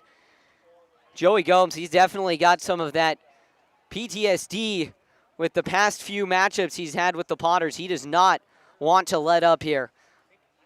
They are emptying the clip as we speak. 3-1 now. Golden, left-handed batter against the righty. On the mound, Yoltsin. The pitch on the way. Fastball is swung on and popped up straight up in the infield. In on it at first is McGraw. He comes into the infield grass and makes the play for out number 1. Tough at bat there if you're Golden, but can really just see the aggression and will to want to just keep firing from this Packers lineup. I mean, Cannon Golden with the confidence in Rex Watson there the minute he saw that bag. Cannon didn't even care about the pitch. He kind of just backed out and knew Watson had it all the way. Well, the line keeps moving for Trey Martinez, one of the best catchers in the PEL this year. And, I mean, the only one who pretty much has him beat is the one who got drafted in the 17th round from the Packers in Hideki Prather, although Martinez has been so good behind the plate. 1 down, runner on second. The pitch here from Yoltsin. Skips in the dirt, 1-0. 5-1 lead here for the Pack at historic McBean Stadium as the sun creeps down here. Sunset has hit, still hot, 92 degrees. 1-0, 1 down. Runner over at second. Big lead there for Watson, about 15 feet. The pitch. Breaking ball is up and over the head of Martinez. 2-0. It appears that's a knuckle curve, Julian. He's been throwing that breaking ball with such a lack of spin. Has gotten it down to about 1,300 RPM. That one at 1,700. Yeah, it could be the cause of him leaving it up a little bit. He's slipping in the hand, and if you don't have that much spin on it, it's not going to do too much. 2-0 on the way. That one skips in the dirt. 3-0 now. I think Trey Martinez, quite the story for the Packers. Kind of joins towards the early middle of the season. His first game, rough game behind the plate. Couple of errors. Kind of struggling to find the bat. Those first few appearances, and now, like you mentioned, one of the hottest guys in this Pack lineup, hitting in the 3-hole. 3-0 on the way to Martinez. Fastball right down Main Street. 3-1.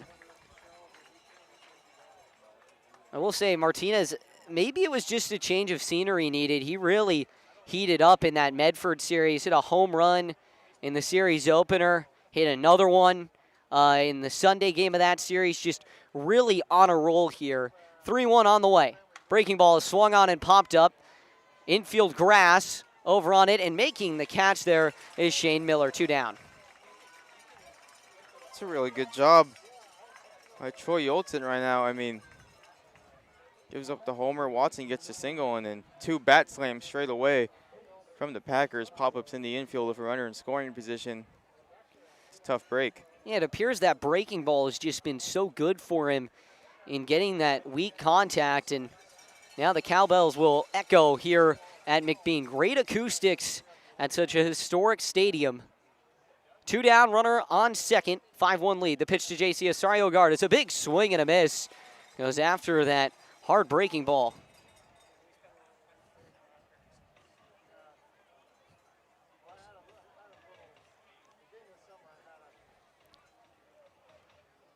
0-1 now with 2 down. The pitch on the way. Breaking ball again. Another big swing and a miss. That one higher in the zone. Quickly 0-2 to Osario Agard.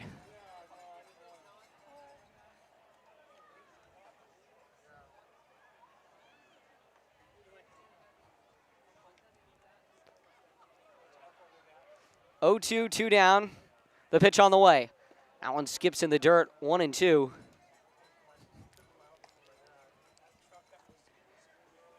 So 1-2 count here for J.C. Osario Agard.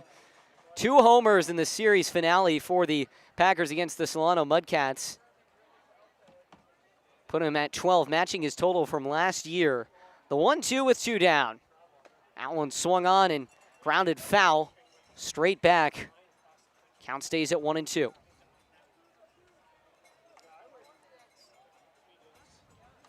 Really good bat speed from Agard at the plate. Such a relaxed stance, and he's able to get in a position to drive with the ball so quickly. Even though if he's late on the pitch, he can still get to it and spare it. 1-2, 2 down. The pitch on the way. Swung on and grounded hard. Foul down the third base side. Just played brass monkey inside of the ballpark for a bit, and Rex Watson was dancing a little bit over at second. Of course, his walk-up song. So Potter's potentially adding some fuel to the fire here for the Packers as they look to get something out of this. Leadoff homer from Brendan Lewis. Now the runner on second. 1-2, 2 down. The pitch on the way. Swing and a miss. Breaking ball from Yoltson. Dices up Osario Agard. And the Packers are down in the fourth, but Brendan Lewis goes bye-bye, baby, on a hot shot to left field. We'll be right back. 5-1 when we return.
Well, Kyle Pedersen will lead off the inning here in the bottom of the fourth.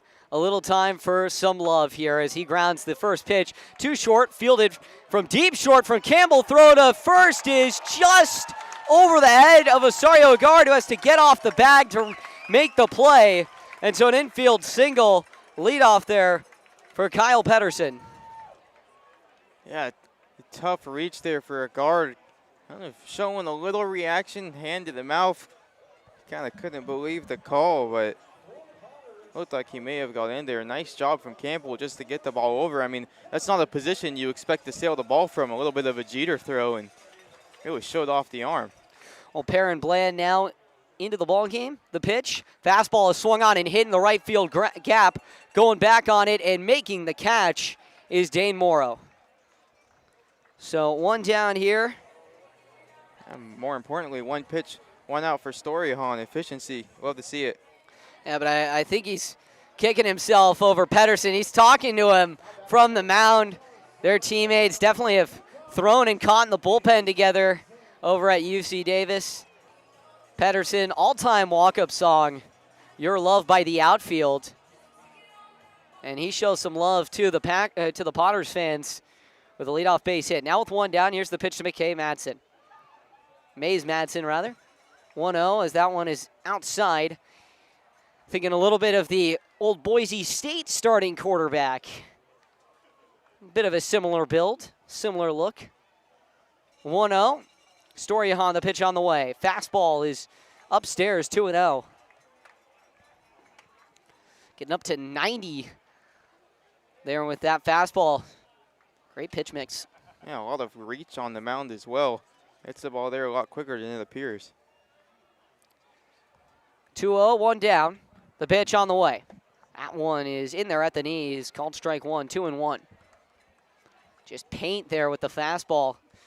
6.6 inches of extension.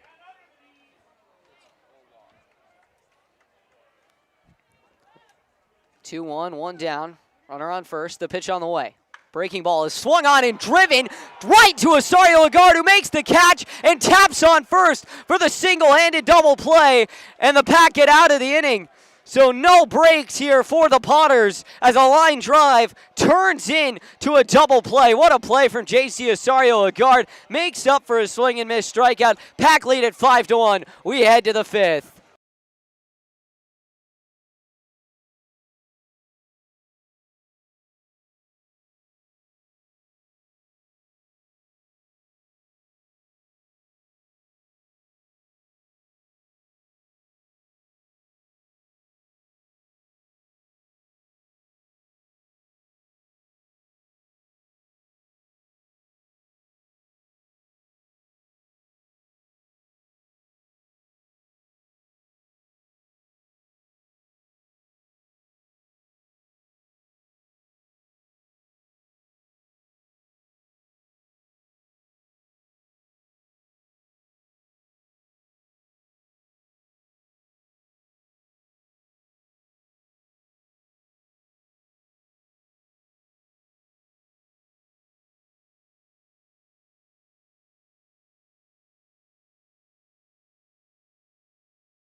Welcome back here. We get started in the fifth inning. New man on the mound. We'll get to that in just a second. Dane Morrow steps up. Righty on lefty. The pitch on the way is swung on and grounded high in the infield. Coming in and making the play is McGraw. He'll win the foot race to the bag for out number one.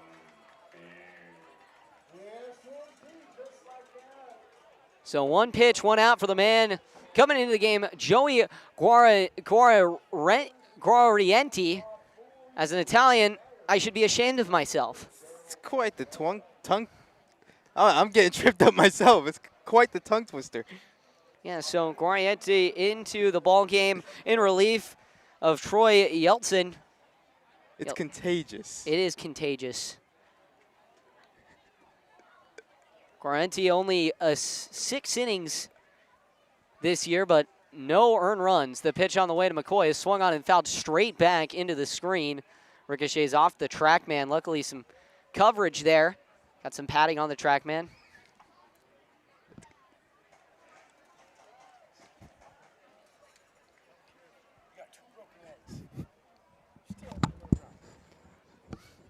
Oh, 0-1 on the way. Breaking ball is swung on and popped up infield.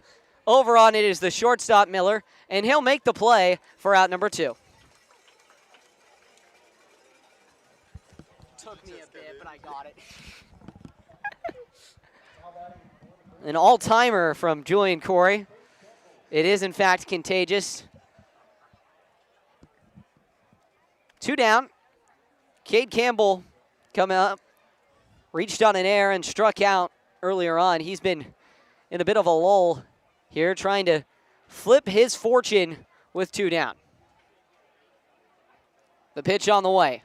Breaking ball is in there at the knees, called strike 1. I feel just 4 or 5 inches taller right there. I think that one's maybe 350 down the left field line. Playing with some fire with that breaking ball. 0-1. The pitch on the way. Goes right back to that gyro slider way inside. Campbell gets out of the way. 1-1. And here we go. It's continuing to be contagious. The cowbell echoes here at McBean. 1-1, 2 down. Yeltsin, the pitch. Breaking ball is in there on the outside half. 1-2. Guariente, that is who it is, actually on the mound.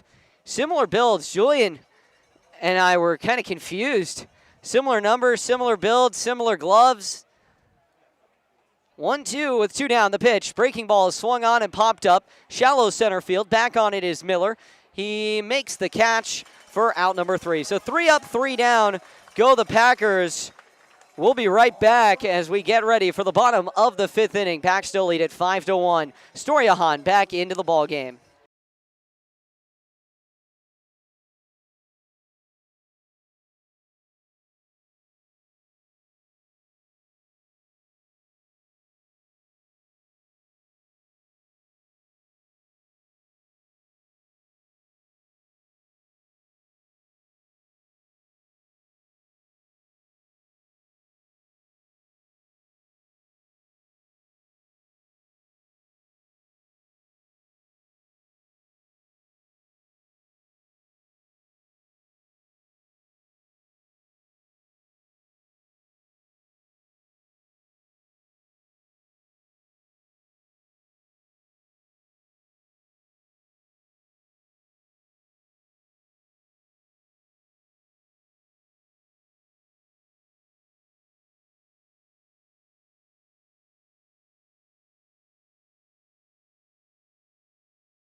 Welcome back here. Bottom of the 5th inning, set to go. Peter Storjahan on the mound. 3rd inning of work here, and he's been rolling so far. Steves went 2 innings, 2 hits, an earned run, 2 walks, and 3 strikeouts. And Storjahan, since then, has been dicing up these Potters hitters. Maybe a little bit more natural for him being at home. Kind of a cool effect here, just to give a little description on the radio. It seems as though the stadium has gotten brighter as the sky's gotten darker. Yeah, the lights on. It just appears to illuminate itself during sunset. Purplish hue in the sky. A big swing and a miss on the first pitch there from Storjahan. Ethan Groves in the ballgame. The pitch. That one is just low there, 1-1. Groves, a single to lead off the ball game, and then struck out his 2nd time up back in the 2nd inning. 1-2-3 due up here for the Potters. Went down in order last time up. The pitch on the way is inside on a slider, 2-1.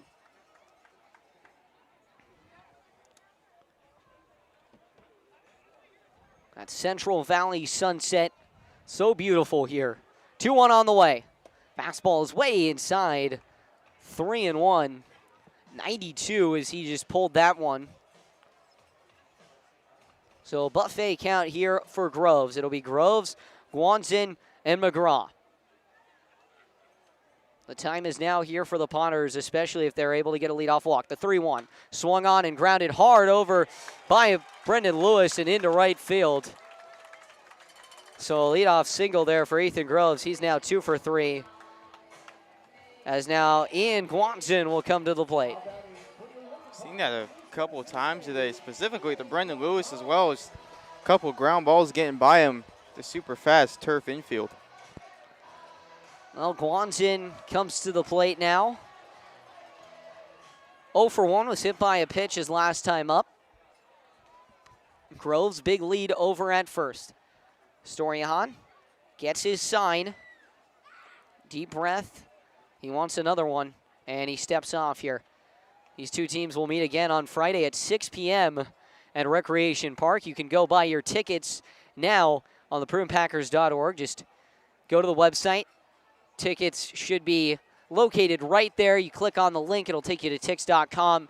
You can get regular tickets, or you can get your VIP PEL tickets. So buy them now. I doubt that we're going to see not a full house on Friday and Saturday, if it does come to that. Saturday, and if necessary, game also at 6. Runner on first, Groves. Storian comes set, the pitch on the way. Breaking ball is in there at the knees, called strike 1. Big bender there. Storian, a part of the big 3 at Davis in terms of relievers. Himself, Packer, Mason Lerma, and then, funny enough, another Davis guy sharing the last name of Groves, the starter, or the closer rather, who had Rowan Barnes, not Ethan Groves, Rowan Barnes, the closer for UC Davis. 0.8 ERA, and these big 3, they were insane out of the bullpen. 0-1 now from Storiahan. The pitch on the way. Fastball is swung on and fouled straight back. A lot of mustard on that one from Guanzin. Potters, they do something that I've only heard at one other ballpark. They play a car alarm every foul ball straight back. The only other ballpark that does that, Melancoola Field, Idaho Falls, Idaho, home of the Idaho Falls Chuckers.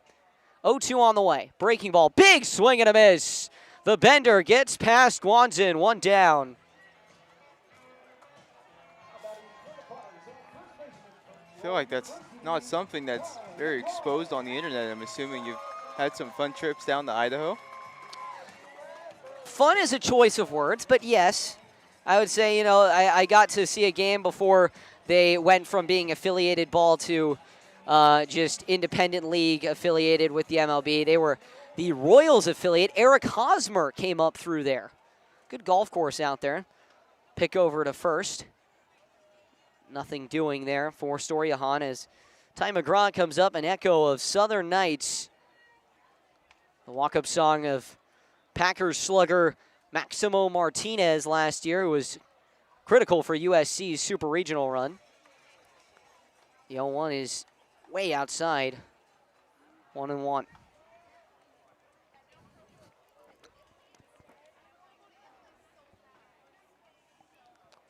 So 1-1 now. The pitch on the way. Big bender breaking ball is in there, called strike at the knees.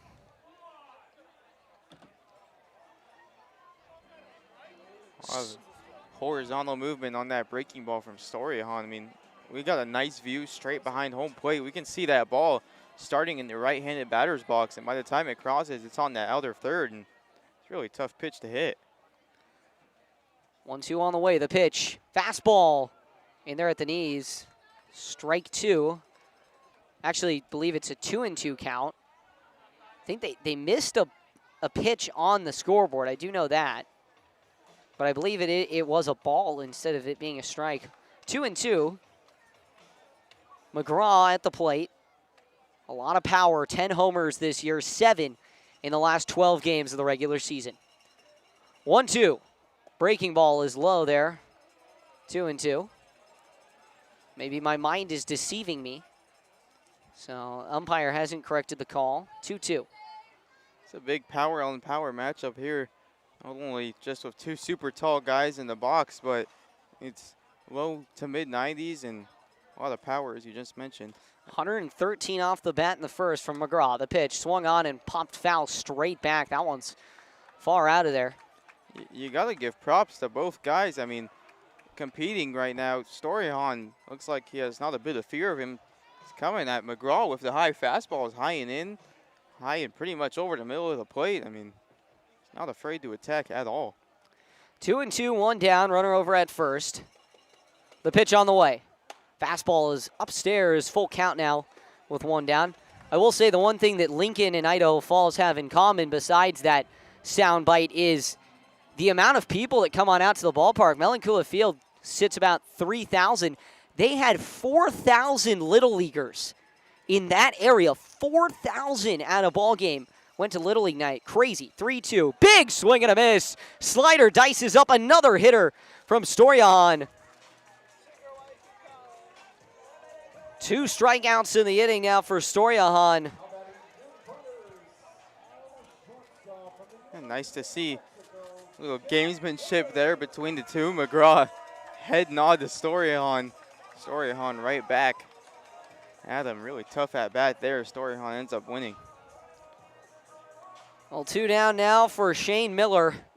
Miller 1 for 1. Walked in the first. Now had a single. The pitch. Breaking ball is in there at the knees. 0-1. Just seems like he's spamming that slider. Such spin on it. That one was just a little bit low on the zone there. It's late break as well. I mean, especially when it's coming from the outside. You don't think it's going to come back, and next thing you know, it's a strike. Check over to first. Nothing going on. Groves, they might get him in motion. That was something that I left off of the series notes, but the Potters, the big thing for them just has to be making the Packers make the mistakes. And they're trying right now, but I think small ball would do it. 0-1 on the way. Fastball is just a bit outside, 1-1. The tough thing is, this is an environment that they've become accustomed to where they just spray the ball in the gaps. That's how they can win, especially, with a turf infield and, with the heat. The ball's going to fly, the ball's going to get out quick, and it's tough to make an adjustment on the fly. 1-1, 2 down. The pitch. Breaking ball is in there. Called strike 1-2. 5-1 lead after Storyhan absolutely painted that one. Barely touching the zone. Crowd not happy with it, but I mean, it's a strike. And, I think the other part of that is I don't really know what you can do with that pitch. It's coming back in so late. Best you can do is foul it off. 1-2. Skips in the dirt. Back pick to first. On the hop, stopped there by J.C. Osorio-Agard, really showing off his glove tonight. Ended the fourth with a line drive, single-handed double play. And right there saves a couple bags. If that one gets past him on a ball on the ground into right field, Groves at least takes second. Deuces to number 20 in Shane Miller. The pitch on the way. Fastball, big swing and a miss. Strike 3, strike 3, strike 3. 3 go down by strikeout from Peter Storyhan. He strikes out the side. 5-1 when we return.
Welcome back here.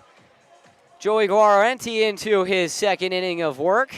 He'll face the hot dog batter in Camden. Sauce struck out back in the third when Justin Santiago struck out the side, and Sauce made it so there was half off all hot dogs. Potters emanating a little bit of that San Jose Giants beer batter. When a batter strikes out, it's $2 beers for the inning, so half off hot dogs here have the barks of dogs just, echoing through this historic stadium. The pitch on the way. Breaking ball skips in the dirt in the other batter's box, 1-0. We've reached the 6th inning. This is really where everything, starts to get real. Both sides are settled in. It's where some crazy stuff can take place down to the last 12 outs on each side. 1-0 as a breaking ball swung on and grounded foul towards the Potters dugout down the first base side. 1-1.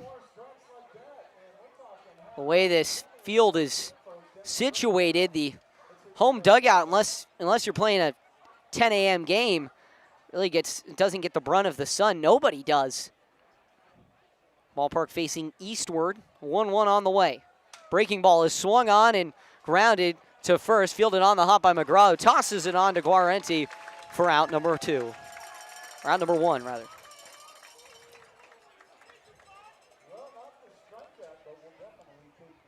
Well, here comes Brendan Lewis.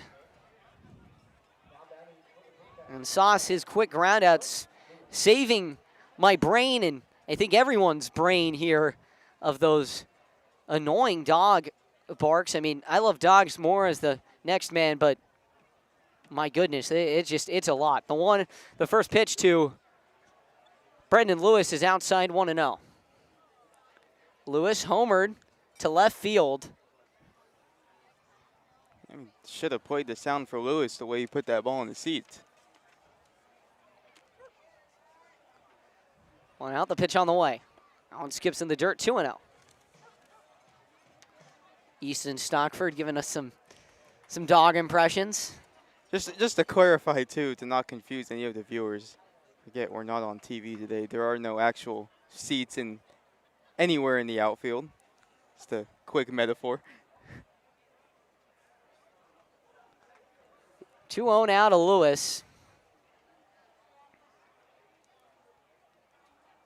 Guarenti. The pitch on the way. Fastball is right down the middle. 2-1.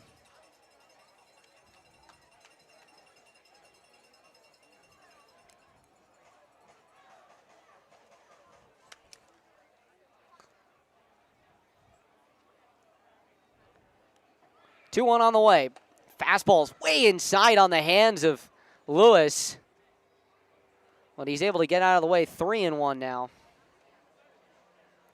A little lean back there. Almost got him. No, hitters don't like that in the box. Want it to be their plate. We'll see how Lewis responds. Pitch, and that one swung on and fouled down the left field line.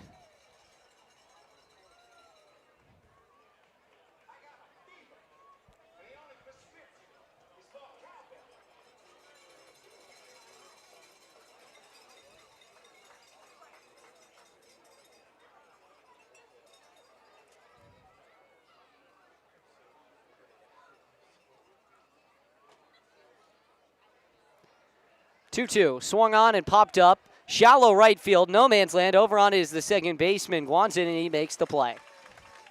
So 2 down now. Top of the order due up with 2 down for the Pack. That's one of those swings, if you're Lewis, where you're just kind of hoping you can foul that one off. Call him a little off guard. He had to reach for it. Fortunately, stood in the fair play. Easton and I were talking about earlier, how it's a turf field, so Watson can't really draw the smiley faces in the dirt that he does before every at-bat, but still saw him do the routine there. Watson's family here, Watson from Manteca, and they've got stuffed monkeys. They're playing it. The funky monkey at the plate, the pitch, and that one's upstairs, 1-0. They were swinging around stuffed monkeys when he came up.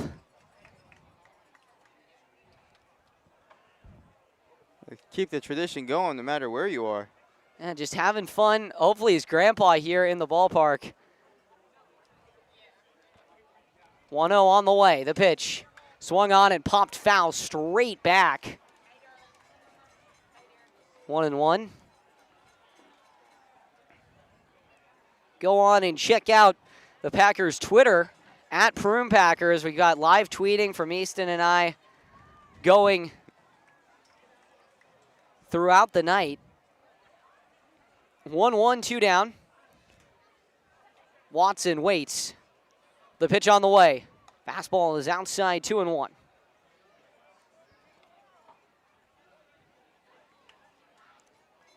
Fastball only comes in at 80 miles an hour. Maybe more of a sinker there, but just interesting. We've got the call and response from Queen that yields no response here at McBean. 2-1 with 2 down. The pitch on the way. Breaking ball way outside, 3-1. So buffet count here from Watson. And I'd say the shot's a clear. He needs to swing away and be a funky monkey, put the Packers up 6-1 if he can deposit one down the right field line. That's a bit of a funky angle on the mound, too. Maybe not the highest velocity, but Hurricane does a good job of hiding the ball and a little sidearm-esque.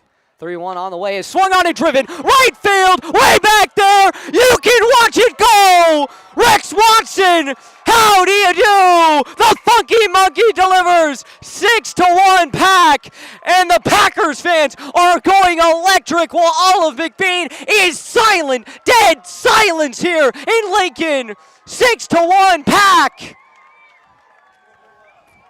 And I should say, the funky monkey delivers. Easton Stockford had it written down before anyone saw it happen on Twitter. He called it Rex Watson home run and a solo moonshot there.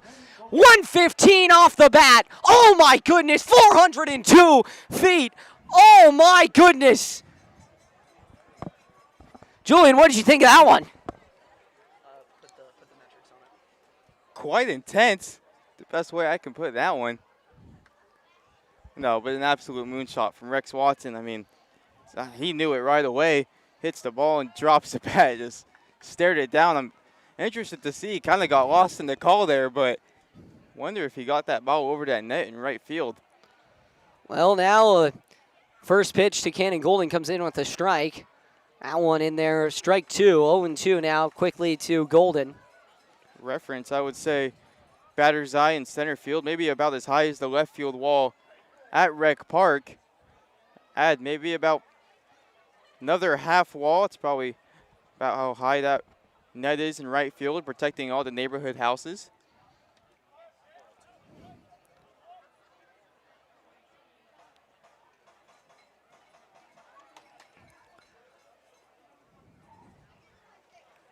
So now a 1-2 count here. Scoreboard reads 1-3. Well, they'd like to see it here at McBean.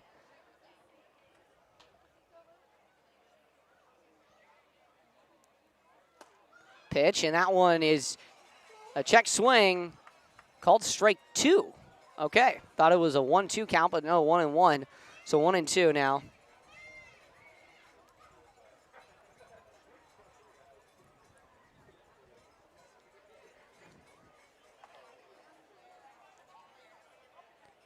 The 2-2 swung on and popped up, shallow right field. Back on it is Guanzin, and he makes the catch. So the inning is over, but Rex Watson, a solo homer as the Pack make it 6-1. We will return with the bottom of the 6th inning. Potters have a lot of work to do.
Welcome back here. Bottom of the sixth inning. Storyahan into his fourth inning in relief, and he pops a first pitch fastball upstairs. 1-0 now to Jackson Norton.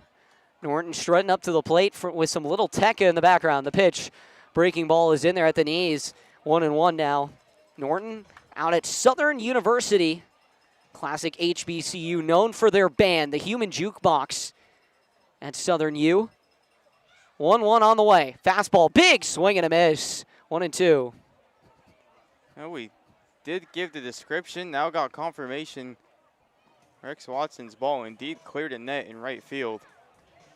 Absolute moonshot. 1-2, the pitch on the way. Fastball is popped up. Whole infield comes in. Martinez calls everyone off behind home plate. Going to his left, and he makes the catch. So one down here, Norton down there. He is now 0 for 2 with an RBI. Oh, it's interesting here at McBean. The lights are facing downward.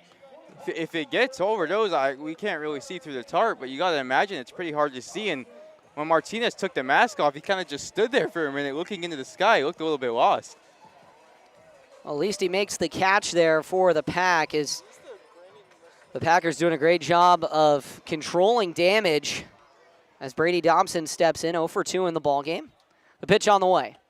That one is just low there, 1-0. So Storyahan likely his last inning in relief here, unless they try to extend him to a fifth. Likely his last outing of the summer. The 1-0. Breaking ball is right there across the thighs, 1-1.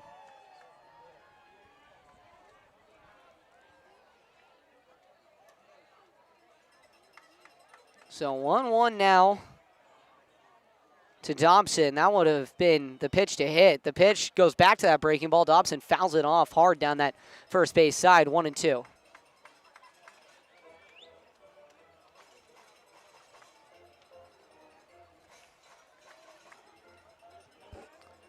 So 1-2 now. Trouble with the scoreboard out here at McBean. A little bit reminiscent of Rec Park. Carries with us wherever we go. The 1-2. Breaking ball is just outside. 1-2. Started like it was going to fall right into the zone, but instead cuts arm side out of the zone.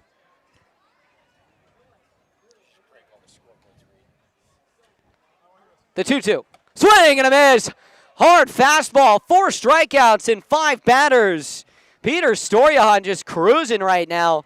Looking like he could be player of the game, but he'll have to face his former and current college teammate, Kyle Pedersen.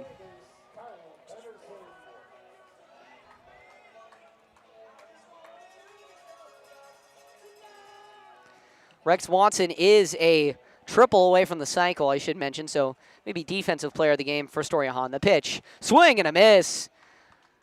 There runs up the slider. Gets a big swing and miss from Pedersen. Moon starting to creep through the trees.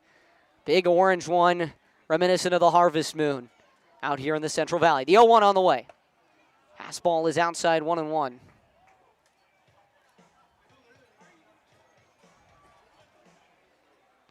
Oh, 1, 2 down.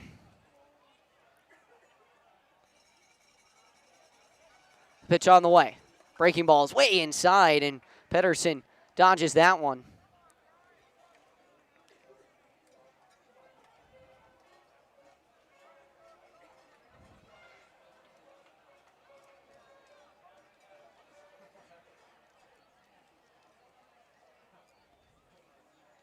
The pitch on the way. That one skips in the dirt.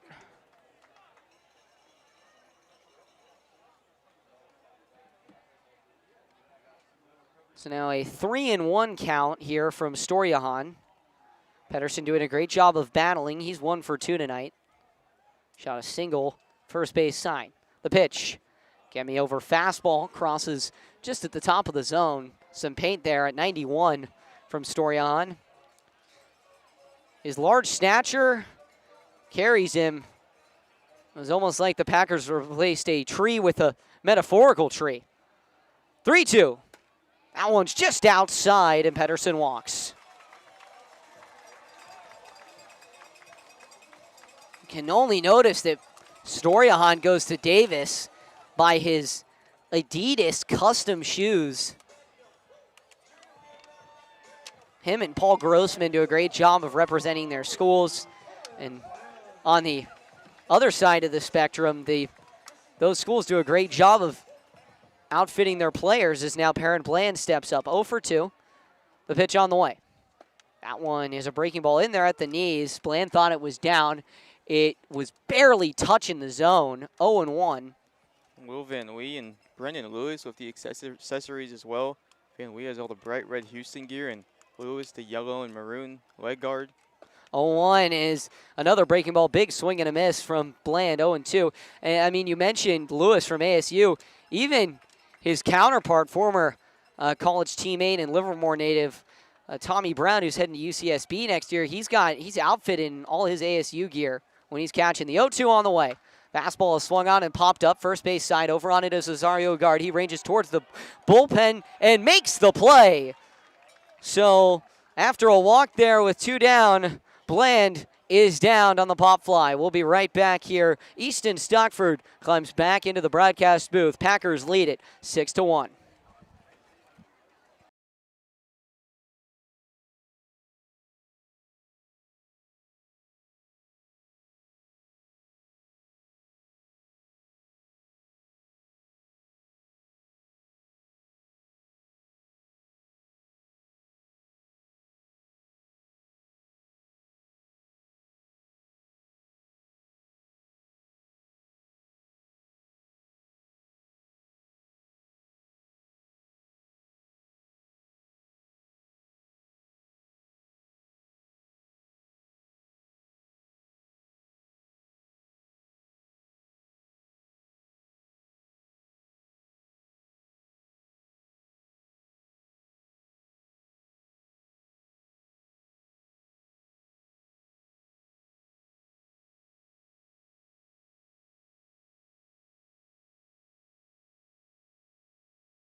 Trey Martinez to lead off the top of the 7th inning. 6-1 your score here as the Packers have this game in a chokehold, trying to hold on in these last 3.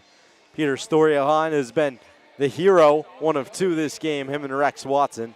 Watson, 2 singles, a double, and a home run. Storyhan, 4 innings in relief, 1 run allowed, and it wasn't even his. It belonged to Austin Steves. Well, he has been shut out ball through 4 so far. Daniel Acito on the mound for the Potters. His first pitch to Golden is popped straight up behind home plate. Ranging over is Kyle Peterson, throws his mask to the right, ranging back and makes an awkward catch, but holds on.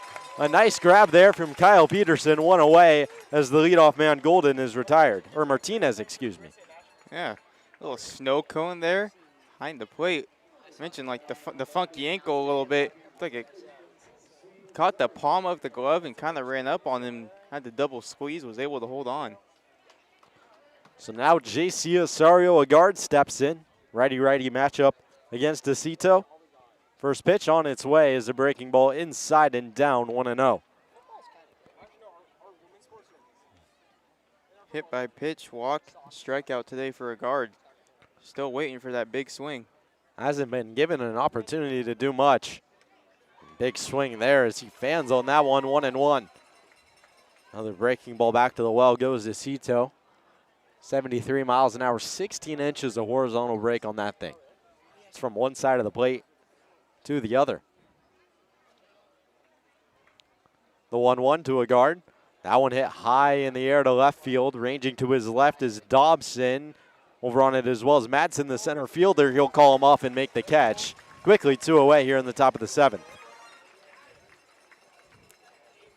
How about Mays Madsen coming all the way in from center field? I mean, not really a lot of movement from Brady Dobson in the left. You got to imagine Madsen was just calling that the whole way, and Dobson kind of just sat there and watched him come into his territory and steal that one. To your point, last inning, with the way the lights are configured as well, might have been tougher for Dobson to see, and maybe Madsen had a bit of a clearer shot at it. First pitch now to Dane Morrow, elevated above the zone, 1-0. Well, let's say offensively, now that the sun's gone down, lights are out, that'll be one of the better backstops in the PEL to try and hit on. Just straight back, nice batter's eye. Pretty easy to see the ball. 1-0, that one chopped over to second. Picked up by Groves on to first. And a 3-up, 3-out inning for Aceto. The Packers retired in order. 6-1 remains the score. Bottom half ahead.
Down. New pitcher on the mound for the Prune Packers, Caden Duke coming in. What an outing from Peter Storyhon. 4 innings pitched, 3 hits, no runs, none earned, a walk, and 4 strikeouts. Excellent, excellent stuff from him out of the bullpen. Yeah, really what the Packers needed. Place where the ball just keeps on carrying. He really didn't let anything get in the air, kept it on the ground or kept it in Trevion Martinez's glove. Duke's first pitch in there for a strike to Mays Madsen, the 9-hole hitter, playing center field. His 3rd at-bat of the game. Lined into a unassisted double play in his last one, 1 for 2 with a single. As that one loops in there, 12-6 curve for a strike from Duke, 0-2.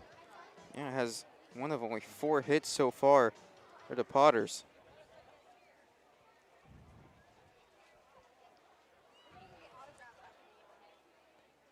The 0-2 misses outside. 1-2 now. Score on the scoreboard here reads 5-1. Score is 6-1.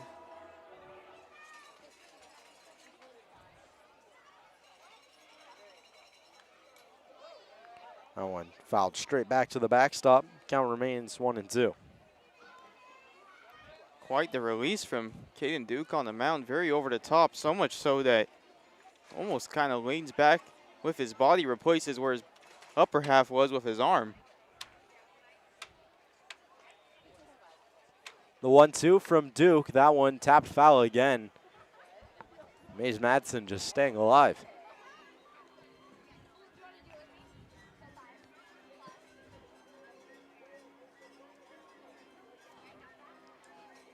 6-1. 4 runs in the first 2 innings from the pack, and then a pair of solo shots coming from Brendan Lewis in the 4th and Rex Watson in the 6th.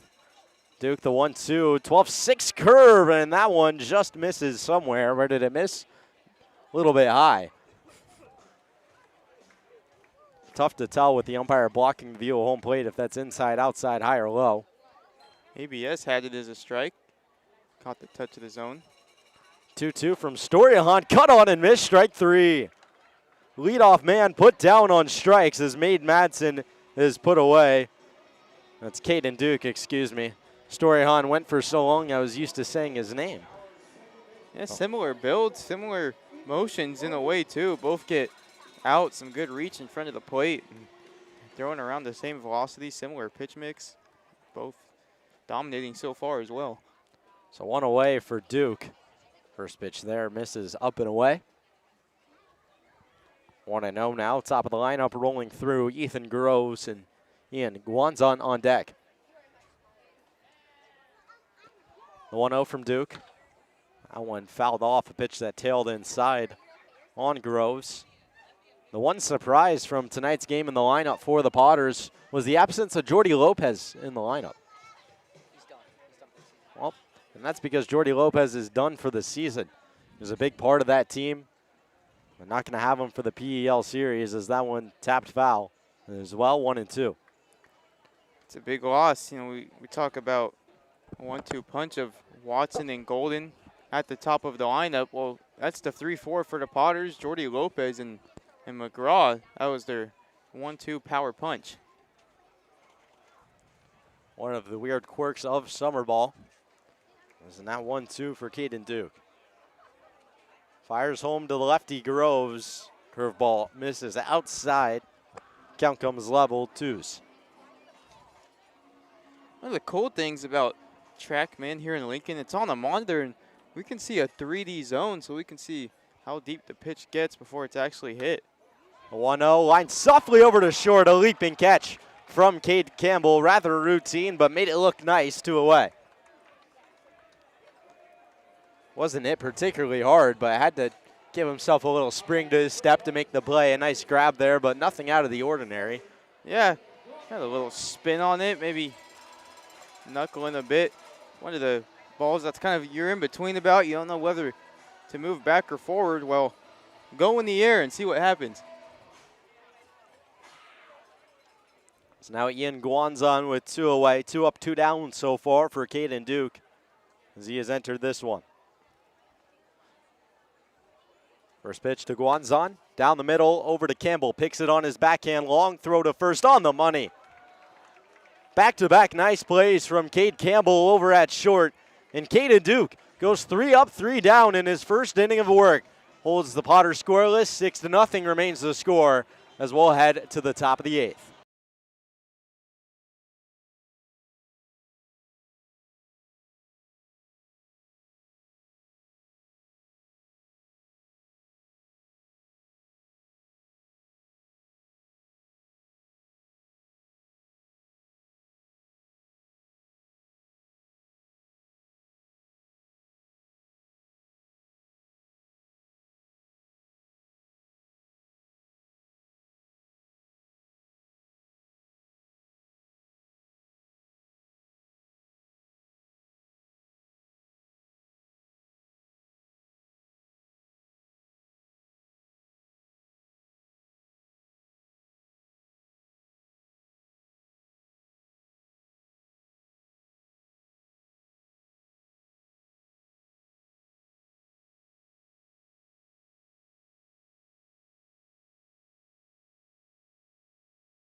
Jake McCoy to lead off the inning here As the 8th inning is upon us, 6 outs remaining.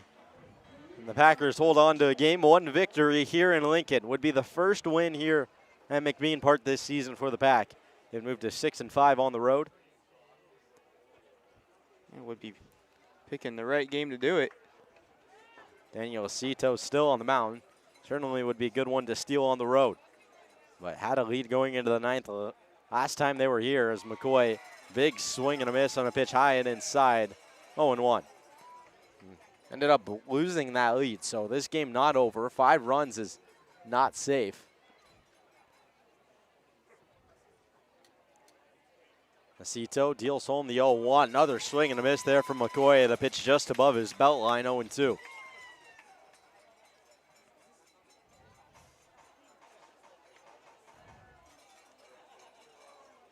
So no balls, 2 strikes as Acito comes set. Fires home to McCoy again. Check swing. They'll say he went. Acito puts down McCoy on strikes. 4 up, 4 down for him to start out his outing here in his 2nd inning. Yeah, tough night for McCoy. Not what he was hoping for. You can see the frustration walking away from the box. We get it out now, get it going when we get back to Healdsburg and wreck. First pitch now to Cade Campbell, a big swing and a miss. Gonna have a pinch hitter on deck for Camden Sauce. Looks like Matthew Austinfort will be coming in. Imagine he moves to first and JC Osorio guard plays third unless we see a sub for him as well. That one popped up, first base side, away foul. Quickly 0-2 to Campbell.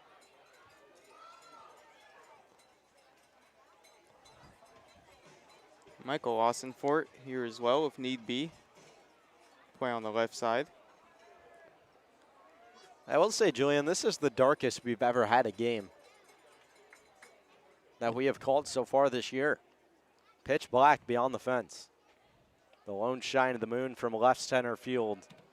In the dirt there, 1-2. Yeah, I mean, in around rec, it's a neighborhood. You have the park, the basketball court straight away behind center field as well. So it seems pretty surrounded by light. I mean, here, it's the lights of the ballpark, and beyond that, really nothing. Definitely a cool vibe. The 1-2 to Cade Campbell misses upstairs. 2-2 count now.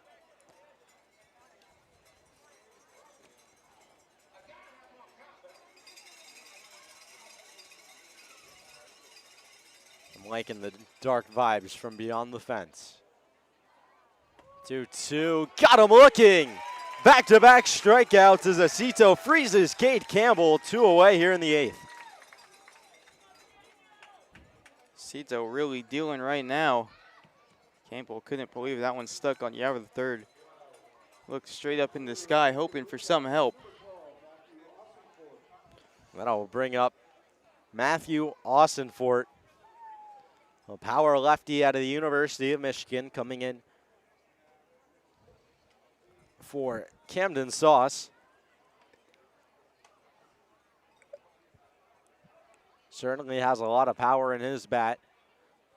First pitch is outside. Started at Vanderbilt as the #1 first baseman in the country out of high school, then transferred to NC State. Just finished up his junior year at Michigan. He'll be heading back there for his 4th year. The 1-0. That one at the knees on the outside half for a called strike. Good off-speed pitch there from Acito.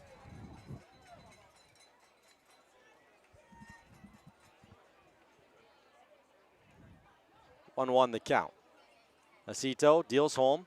And this one's popped up straight in the air in on the infield. Couple bodies converge. Shane Miller, the shortstop behind the mound, will make the catch for the 3rd out. So 6 up, 6 down in the last 2 innings for the Packers as Daniel Acito keeps working well on the mound. Score remains 6-1. 6 outs remaining for the Potters.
Ty McGraw leading off the inning for the Potters.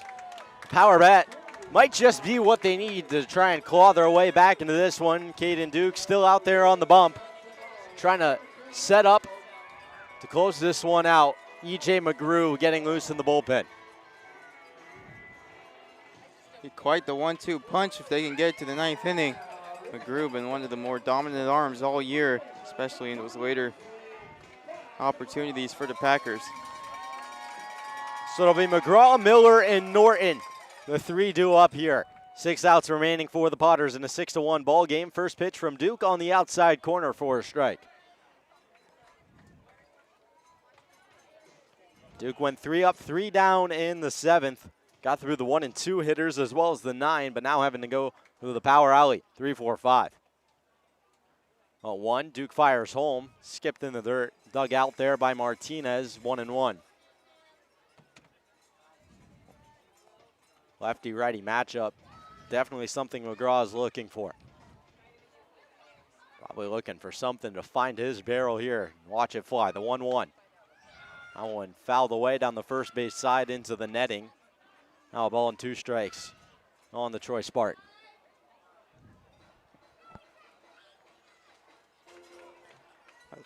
Three pitches to work with. Really no reason to give in to McGraw here. He has a great eye. You can get him expanding the zone. Be the best case scenario. The 1-2 from Duke. 12-6. Got him looking. Right down the middle. Nasty breaking ball from the San Jose Spartan to put down the Troy Trojan. Yeah, I mean, McGraw not too happy with the call, but I don't really know what else he was looking for. Hits right down the center of the plate according to TrackMan. It's a really nice 12-6 curveball. And that'll be the end of the night for Caden Duke. 4 batters faced, all of them retired. And in comes from the bullpen, E.J. McGrew. Trying to hold on here. 5 outs away from taking game 1. We'll head to a quick break. Be back after this.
So one Spartan to follow up the next. E.J. McGrew out of San Jose State comes in here with 1 out in the top of the 8th. He'll face off against Shane Miller. McGrew, a lefty arm, a little bit shorter and stouter in size.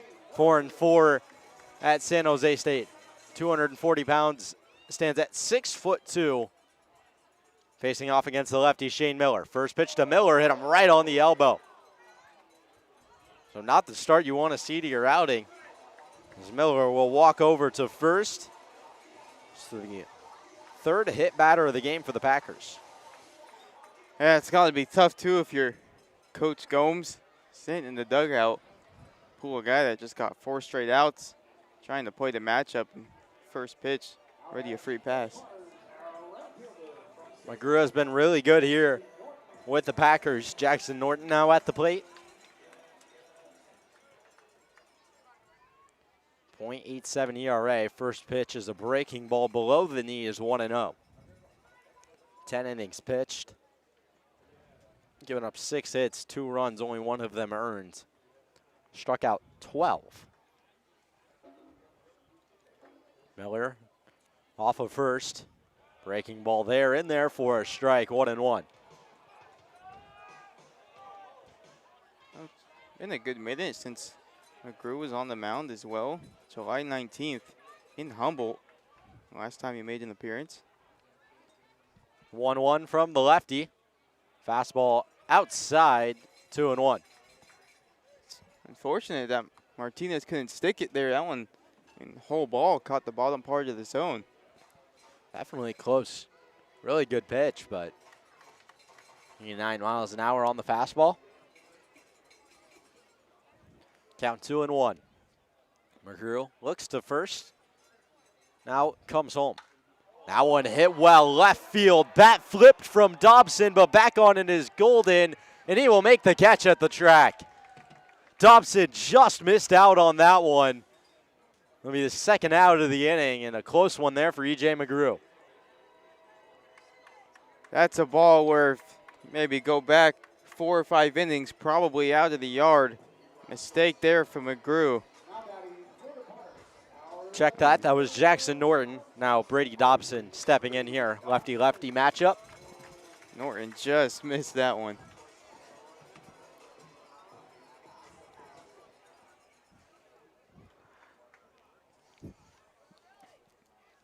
McGrew fires home. That one inside, 1-0.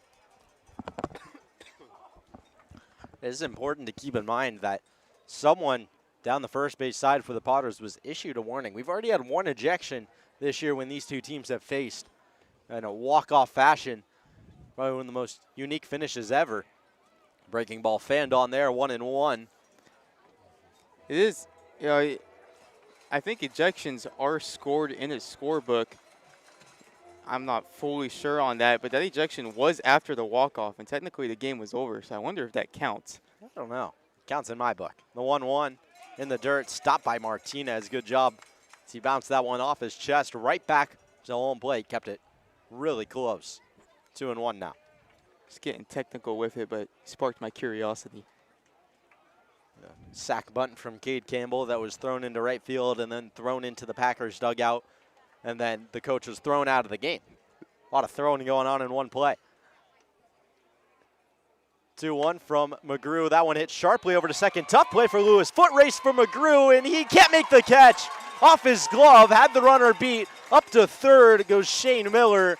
Runners on the corners. That one squeaked into the dugout, I believe. Time was called. I don't know. We'll wait and see. Both hands up from both infield umpires. Looks like Dobson's going to head to second. So Dobson will advance to second. We'll see what they do with the runner on third. I'd imagine he stays put there. So it'll be second and third with 2 outs now after an error by E.J. McGrew for Kyle Peterson. McGrew would have had the out there had he made the catch. It was definitely a foot race, but look to bounce back here.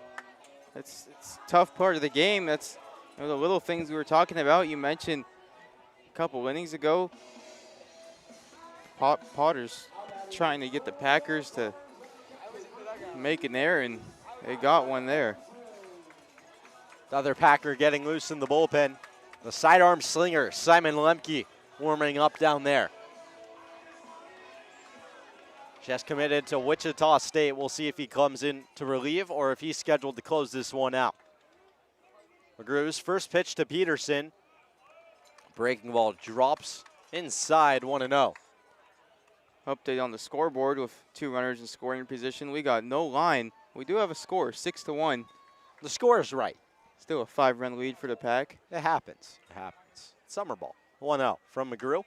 That one tapped foul at the plate off the front foot there of Peterson. 1-1 now as he'll walk that one off down the third baseline.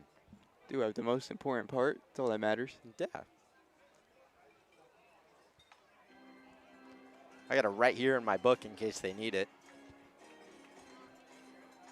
1-1 count now from McGrew. Peterson 1 for 2 on the day. Single and a walk. He's reached base twice. Open base there at first. Walk wouldn't be the worst thing. Bring up Perrin Bland, who's 0 for 3. The 1-1, McGrew fires home. Check swing, appeal over to first. They'll say he did. Crowd doesn't love it. 1-2 the count. I've heard more welcoming cheers in my time. Yeah, that one definitely got a reaction. Saw a few Potter fans get out of their seats as well.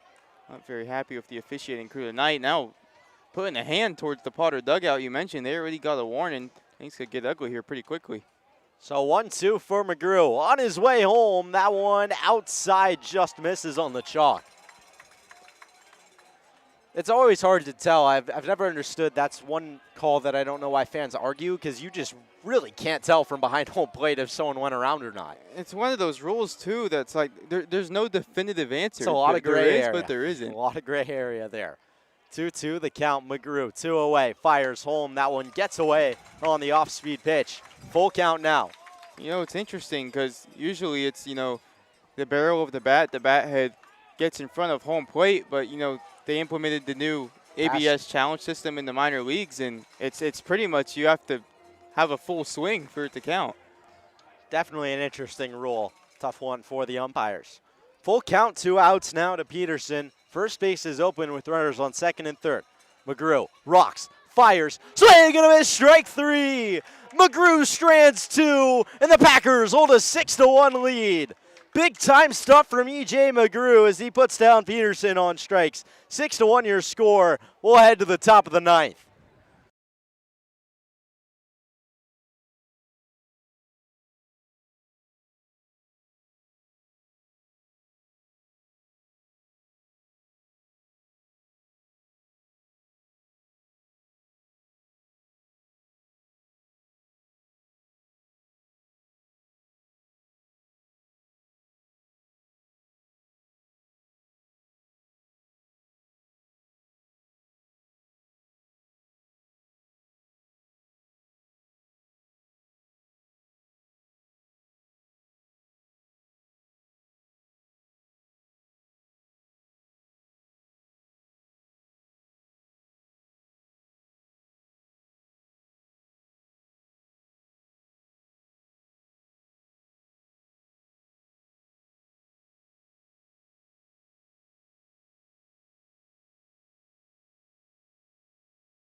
It'll be the 9-1-2 for the Packers. Their last chance to tack on some insurance. Brendan Lewis to lead things off here.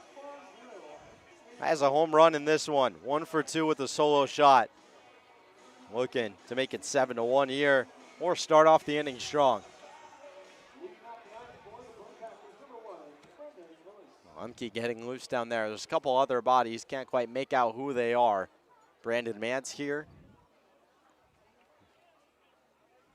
Mason Orma's here. That one a check swing. Fouled away by Lewis on the first pitch. Tried to hold the barrel up, but just nicked it. Got Raul Valvidia and Bryce Cox as well made the trip. A lot of options to close this one out. Simon Lemke's been really good this year. He's standing by in the bullpen right now. The 0-1. This one popped up right side. Over on it is McGraw, and he will not make the catch as that one gets out of play. I should have mentioned, new pitcher on the mound, Tyler Vargas, a righty. He is from Wagner College. Let's see. Good job there to differential of names. Excuse me. A little tongue twister there because you went from McGrew to McGraw. Yeah, I was actually thinking about that as I said it. So 0-2 now to Lewis. Vargas fires home. That one misses upstairs. Ball and 2 strikes. Had a lot of similarities today. It's a hard job, Julian. We sit here and watch baseball and have to get names right. It's tough. Hard life we live. 1-2. Vargas fires home. This one popped up again. Also out of play, straight behind home plate. Count remains 1-2.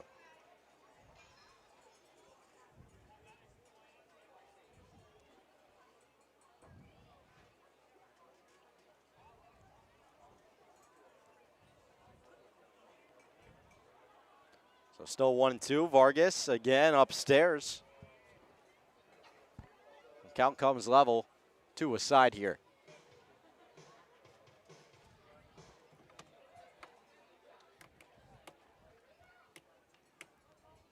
It says 3-2 now.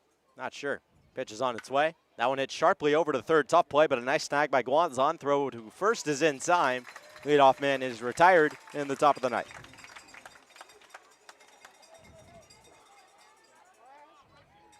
Good job by Guanzon there. That one kind of ate him up a little bit, but stayed in front of it, stayed with it. And now Rex Watson will come up with one away. I don't know. A little spinny down the third base line despite the turf.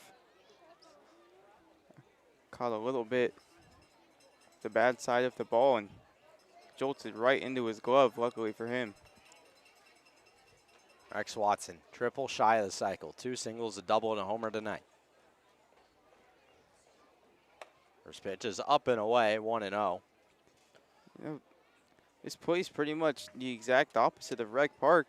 Tough place to get a triple in. I mean, the ball moves fast. It's got the short grass, the turf in the infield. I mean, in Watson's case, there's a chance he'll hit it too far and it'll end up over the fence. That one comes back, skips up, hits the umpire right in the chest. Knocks him off balance, but seems to be okay. Now knocking the ball around with his hand, he can't pick it up. This time he's got it. Third time's the charm for him, 2-0.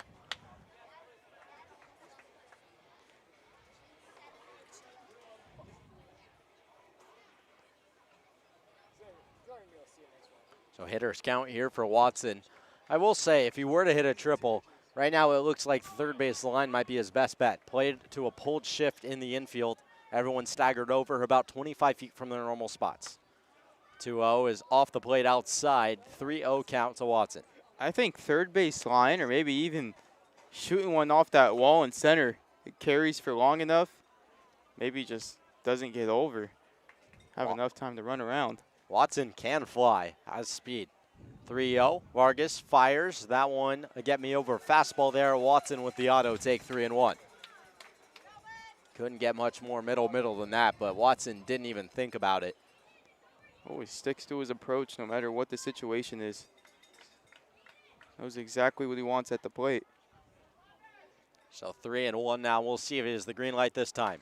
He does. That one hit sharply over to second. Diving effort there from Groves. It'll be a base hit for Watson. He won't try for 3, 180 feet away from it. But his 5th hit of this ball game. 3rd single for him, 5 for 5. Have yourself a night. Talked about setting the tone in pregame, and boy, has he done that so far. Just incredible stuff from Rex Watson. Just keeps it going anytime he's on the field. Gives you something new to look forward to each and every day. At what point do you start walking him? He's batting 500.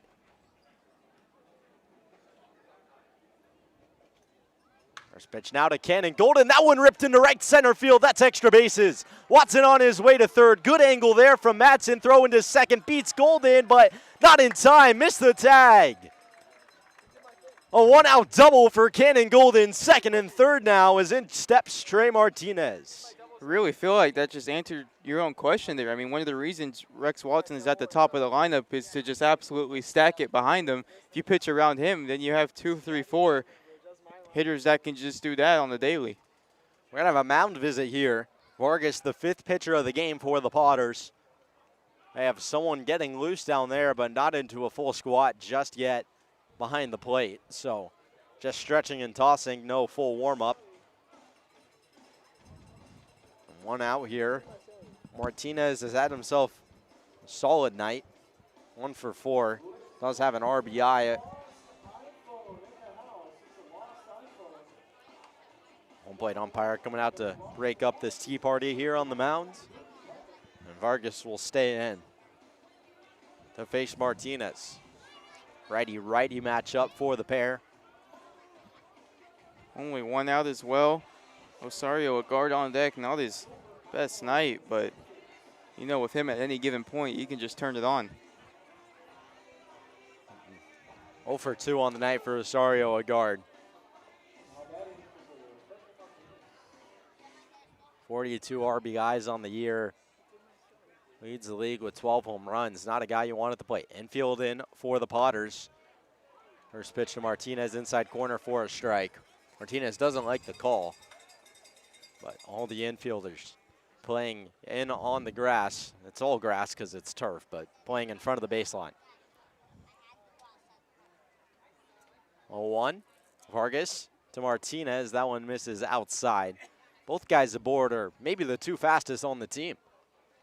Base hit could easily score both. Well, a guy at the plate that's used to playing in front of crowds since he was in Little League made the trip to the favorite Cooperstown. Some at-bats there. Martinez also living with our broadcast assistant as this one tap back up the middle. That'll get through a base hit. Watson in to score. Here comes Golden to the plate. He's there standing up. 2 RBIs on the single for Trey Martinez and some more insurance for the Pack. 8-1. May not have been flashy, but a really big swing there from Trey Martinez. Those insurance runs mean the world to the Packers right now, especially with the memories they've had here at McBean. Anything counts at this point. So now J.C. Osario, a guard, has Martinez over on first and 1 out. First pitch to him, roped down the third base side, but into the bullpen it goes, foul ball. Lemke, the only arm getting loose out in the bullpen. Looking like he's going to be the man to come in and close this one out for the Packers.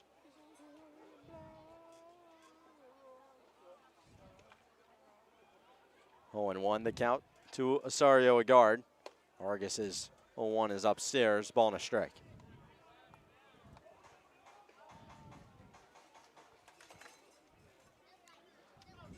No movement from Martinez. Not the speediest guy in the world. Couple steps off of first. 1-1 on its way. Swing and a miss at the breaking ball there from Osario. Guard just a bit underneath it, now 1-2. JC doing off the field in the classroom as well. 2025 Mountain West Scholar Athlete. Academic All Mountain West as well. High IQ. The 1-2. That one taken back up the middle. That's through for a base hit. Martinez will hold up at second. A guard strolls in with his first hit of the ball game, a single. Really feels like just anything's falling right now for the Pack. No matter how hard or how soft the ball is hit, everything's getting down and finding that outfield grass. 4 straight hits for the Packers. Started with Rex Watson. One of them an extra base hit, the double from Cannon Golden, as here's Dane Morrow. 0 for 4 on the night. Pinch hitter on deck, Tommy Brown going to come in for Jake McCoy.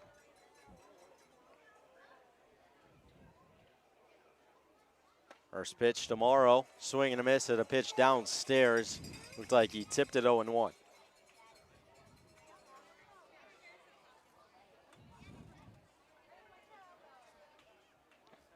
Two aboard for him. First and second. Still only one away. Trying to avoid the inning-ending double play. The 0-1. Morrow will take that one upstairs. 1-1. Crowd has shouted out a little bit here. McBean. Big lead the Packers have.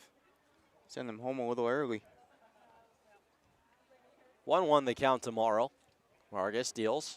That one hit high in the air, straightaway center field. Madsen ranging in underneath it. He will make the catch. 2 gone.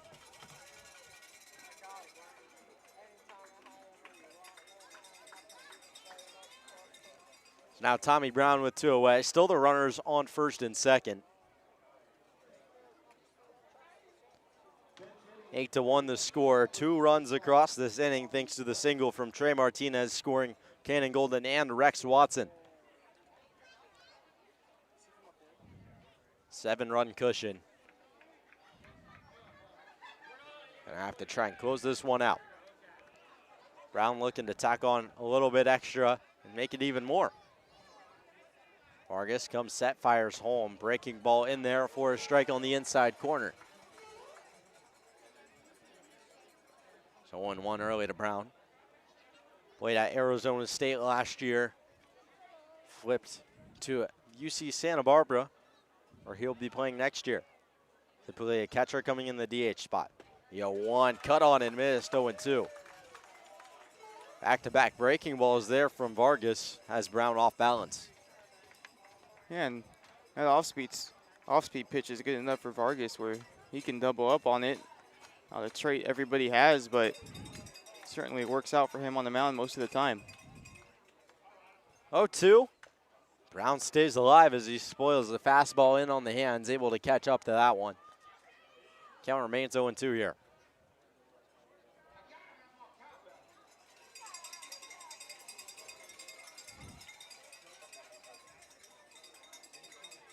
I gotta have more cowbells ringing out through the stadium all night long. Not a whole lot of cowbells left.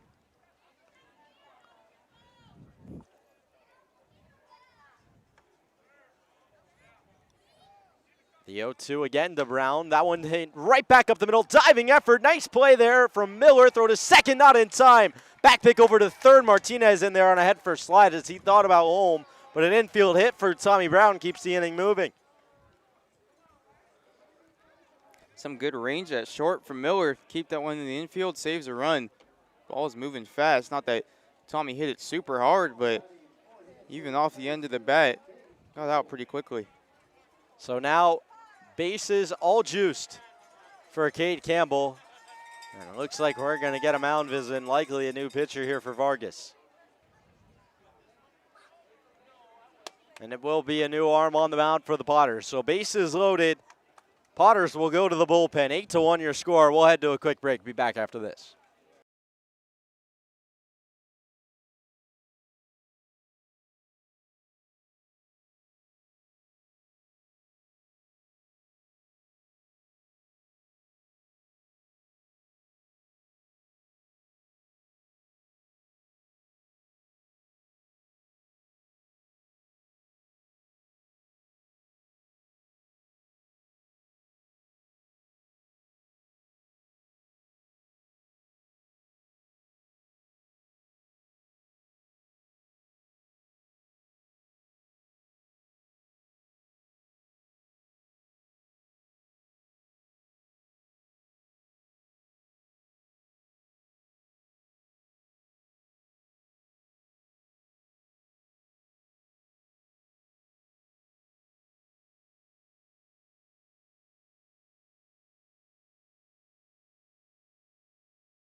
New pitcher for the Potters, C.J. Ricauerte.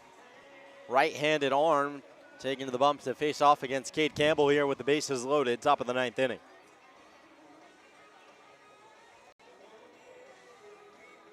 Played at Harding University last year from Orangevale, California.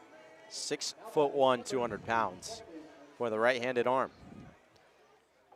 Started his career at Sierra College before transferring. 2 away. First pitch to Cade Campbell. That one misses inside and high, 1-0. Cade Campbell's walk-up song, Vampire. Vampires come out at night. Perfect time. He's been captain clutch all year long. So good with runners in scoring position. A 1-0.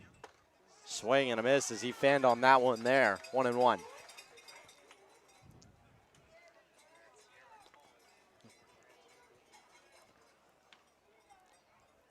Ricauerte trying to do his job to strand 3 here. 8-1 ball game, trying to put it in quite the precarious spot. The 1-1. Breaking balls outside, 2-1.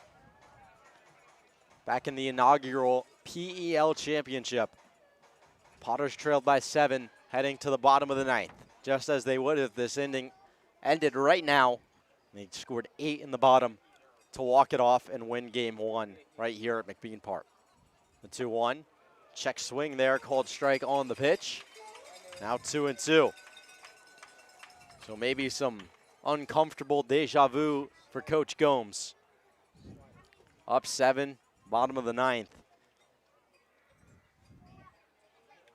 Some weird history with those numbers. 2-2. Campbell pops it foul behind home plate. We'll try again as he stays alive. Well, I bet you at least some of these Packer players are aware of that, and Cade Campbell's probably doing everything he can right now to tally on as much as possible.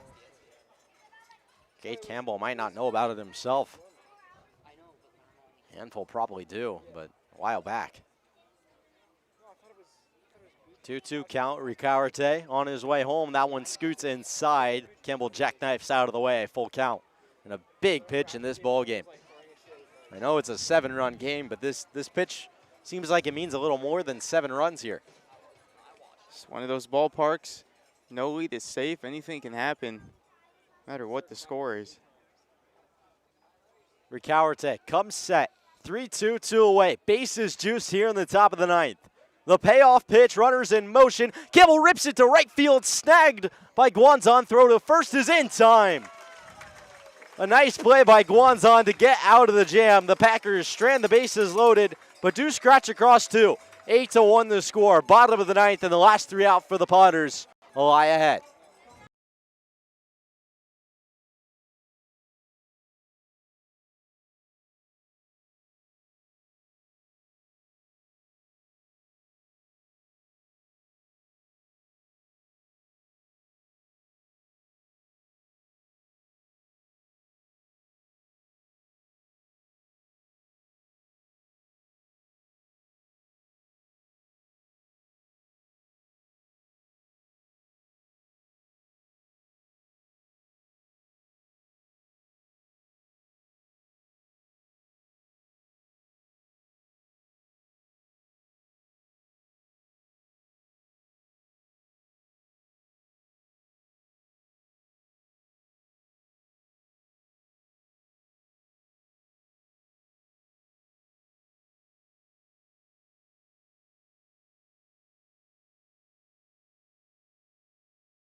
Last 3 outs for the Lincoln Potters. Perrin Bland, Mace Madsen, and then the top of the lineup with Ethan Groves. The 3 due up here. Simon Lemke, the Wichita State product on the mound.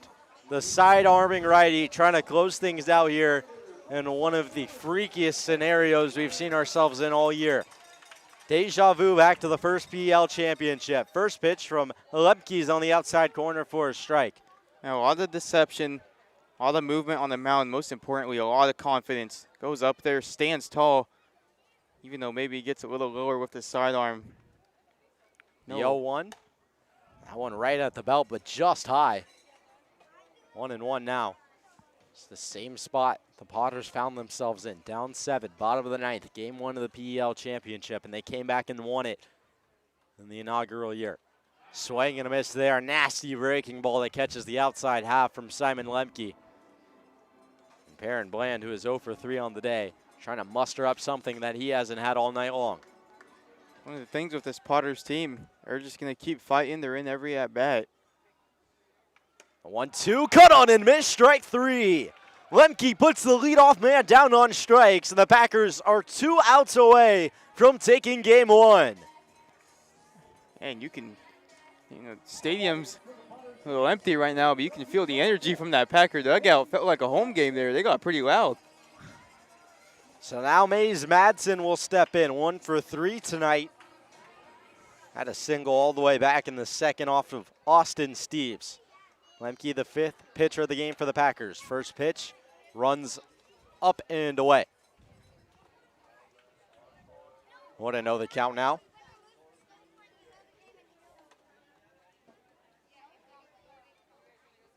Righty on lefty action. That one inside corner, called strike. Great pitch there from Lemke on the heater, coming in at 89 miles an hour. Fastball just starts in on the front hip of a left-handed hitter. It's to kind of stutter a little bit. Next thing you know, it's on the inner half of the plate, and it's just so quick. The 1-1. That one just misses outside. 2-1 count now. Lemke doesn't throw blazing speeds for a closer, but the funky release and the nasty movement is where he gets you. 91, where he topped out at on the fastball. The 2-1. Good slider there that misses just outside. 3-1 count. It's a 91 that off of the right pitches and with the deception can look like a 93, 94. Well, Madsen in a big at-bat here. 3-1 count. Lemke, set, rocks, deals. That one popped foul. And count moves to full.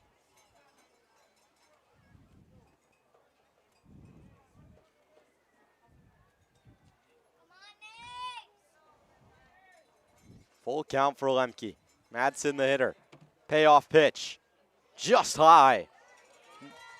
Just missed above the zone there. It'll be a walk for Mace Madsen, and with 1 away, it'll be a runner on first for the top of the lineup. Ethan Groves, another lefty here, trying to keep things going for the Potters. Ground ball could end game 1.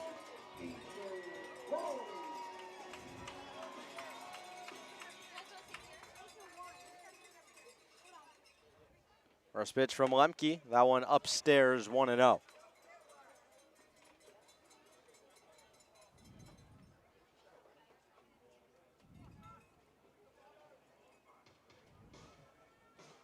Mason Lerma getting loose in the bullpen if he is needed. The 1-0 from Lemke. That one misses high as well. 2 balls and no strikes to Ethan Groves. He is 2 for 4 today.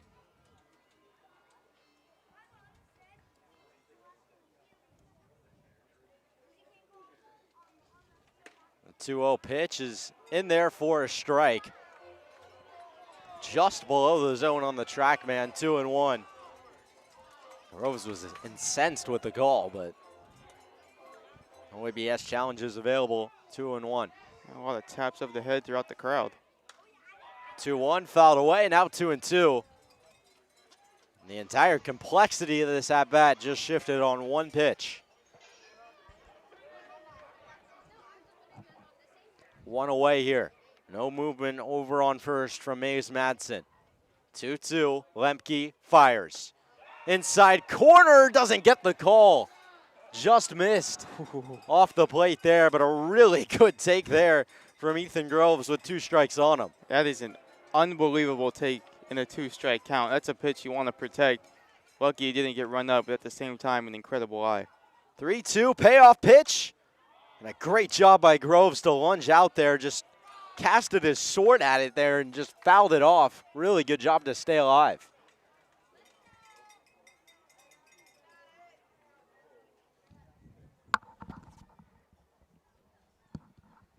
Three-two again. That one's upstairs, ball 4. So back-to-back walks from Lemke. Groves reaches first and second, 1 out.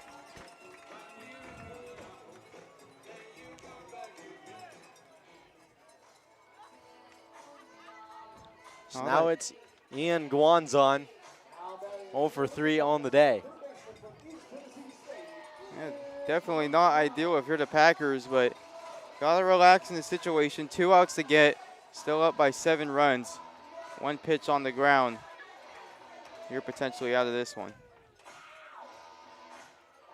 3-game series here for the championship in the PEL. This game 1. Next 2 will be in Healdsburg starting Friday at 6 o'clock. Saturday, same 6 o'clock if needed. Packers looking to hold on to their 8-1 lead here with the 1 out. At the plate, Ian Guanzon, Lemke on the mound. Righty-righty matchup. Only other righty he's faced was Perrin Bland, who he struck out, struggling against the 2 lefties. First pitch, misses low, 1-0.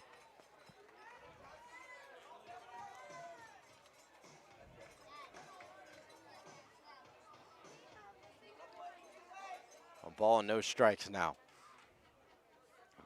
Guanzon. Lemke fires, that one popped up, it'll get out of play. Count moves to a ball and a strike now. Certainly feels like a bigger spot than one you would normally have in the 9th inning in an 8-1 ball game, knowing the history of this situation in this ballpark. 1-1 the count. Lemke comes set, kicks, deals. That one taken back up the middle for a base hit. Madsen gets the windmill. He's heading for the plate, chugging, and he will score. Runners hold off first and second. Still 1 out. Score is now 8-2.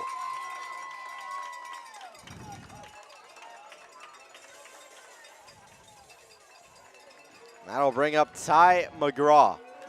It's a really good swing there from Guanzon. Just stayed up the middle and perfectly floated it right over that second base bag. Certainly the guy you would like to have at the plate in this situation. One swing of the bat could make this a 3-run ball game. Lerma still warming up in the bullpen. Probably wasn't planning on going today. With 1 out, Lemke in a bit of trouble here.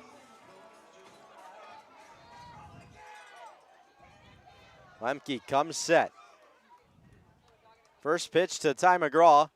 That one fouled off and off the handle of McGraw. Fouled it straight back, shaking his head there, and he said he might have a beat on it. Just see the velocity off of the bat of McGraw. Hits the net, blows smoke off of it. The 0-1 hit over, 6 onto 4. Lewis gets the out. He'll hold up and just check the runner back to third. But a big out there and a nice play from Cade Campbell. 2 gone here in the bottom of the 9th. Yeah, a little shuffle there at short. Couldn't get 2, but most importantly, you get 1. You're just that much closer. The bare minimum there. You have to get 1 out. The Packers do. So now with runners on the corners, Shane Miller represents what could be the last hope in game 1 of this PEL championship.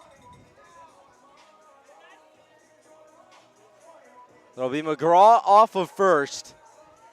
It's Ethan Groves at third. Lemke looking to hold on. 8-2 the score.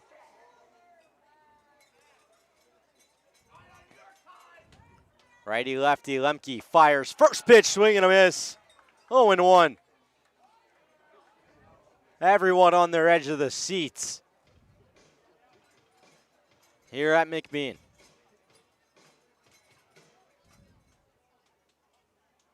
0-1 the count. Lemke kicks, deals. That one just misses outside, 1-1. So ball and a strike now. No movement from the runners on the corners. McGraw, one of a few guys on this Potters team who has less than 3 stolen bases on the year. The 1-1, a breaking ball that drops in there for a called strike. 1-2. Crowd not happy, but that's a strike. I really don't think you can throw a better pitch there if you're Simon Lemke. 1-2 count here with 2 away. Shane Miller at the plate. Simon Lemke on the mound. Runners on the corners. Lemke deals, misses upstairs. 2 balls, 2 strikes, all level. Deuces here to Shane Miller. The man out of Wichita State. And the few Packer fans bring the claps. 2-2, hit on the ground. Lewis at second, on to first. And the Packers take game 1 of the PEL Championship. Simon Lemke holds it down, 8-2 the final score. And the Pack get it done on the road. They'll head back to Healdsburg with a 1-game lead in the 3-game series. Really don't know how much more you could have asked for from the Pack tonight. The pitching was outstanding. A little bit of trouble early on for Steves. Story Hahn gets out of it. A little bit of trouble. Now final frame for Simon Lemke. He gets out of it. Offense showed up. Just enough runs to get it done. Really phenomenal performance all around. Well, game 1 goes to the Packers. They just need 1 more for their 6th straight title. Trying to get it done. It'll be at Rec Park on Friday. 6 o'clock first pitch. 8-2 the score here. Will likely be grabbing Rex Watson. 5-for-5 night for him. Peter Storion as well goes those 4 innings. Those are your 2 players of the game. But for myself, Easton Stockford, Julian Corey alongside me, Hugo Traverso, who is in there as well, and our entire crew at the Healdsburg Prune Packers, we wish you a good night here from McBean Park. Packers take game 1, 8-2, your final score.